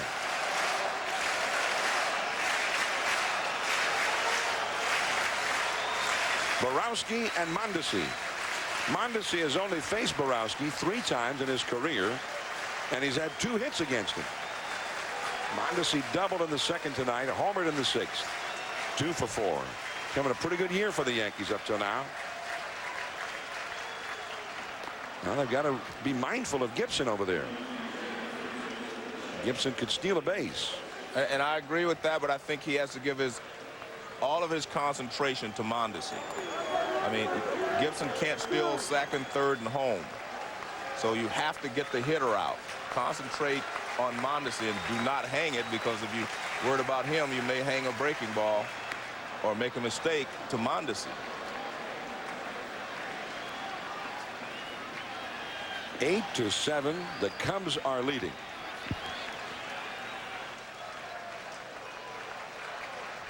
Matsui on deck. Some prayers being whispered at the moment at Wrigley Field. Strike with a slider. Well, the one thing you can do if you trust your slider, as apparently he does, because he's thrown it on 3-2 counts several times, you have to make sure if you miss with it, it misses off the outside as he does there, but you can't miss in the middle of the plate. If you miss with it, it has to be away. Everybody on their feet at Wrigley Field. 0-2 the count, and again off the plate. Another good pitch. You have to miss out there, so good job on the first 2 pitches by Borowski. Now if you're Joe Torre, what do? Do you let Gipson just take off?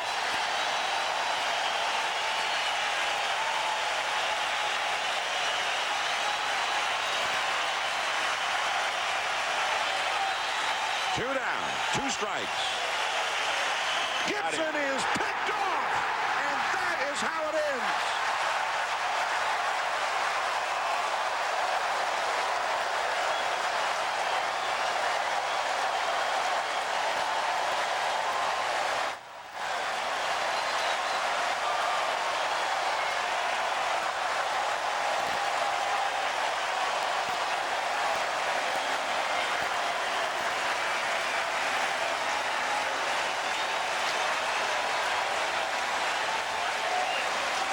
Wrigley Field is rocking one more time as this great interleague weekend comes to an end in a shocking way. Well, he was definitely going, and the reason he was going, he waited till it was 2 strikes, because until you get 2 strikes, Mondesi has a chance of hitting a home run.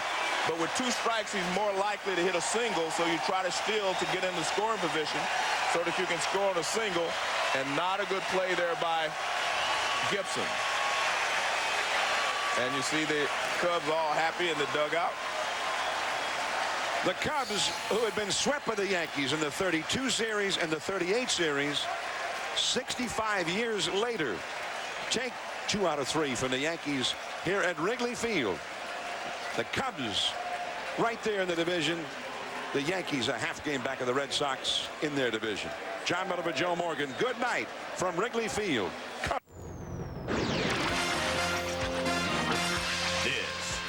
SportsCenter.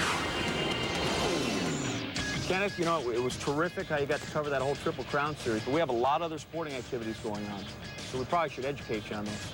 I had Empire. Baltimore.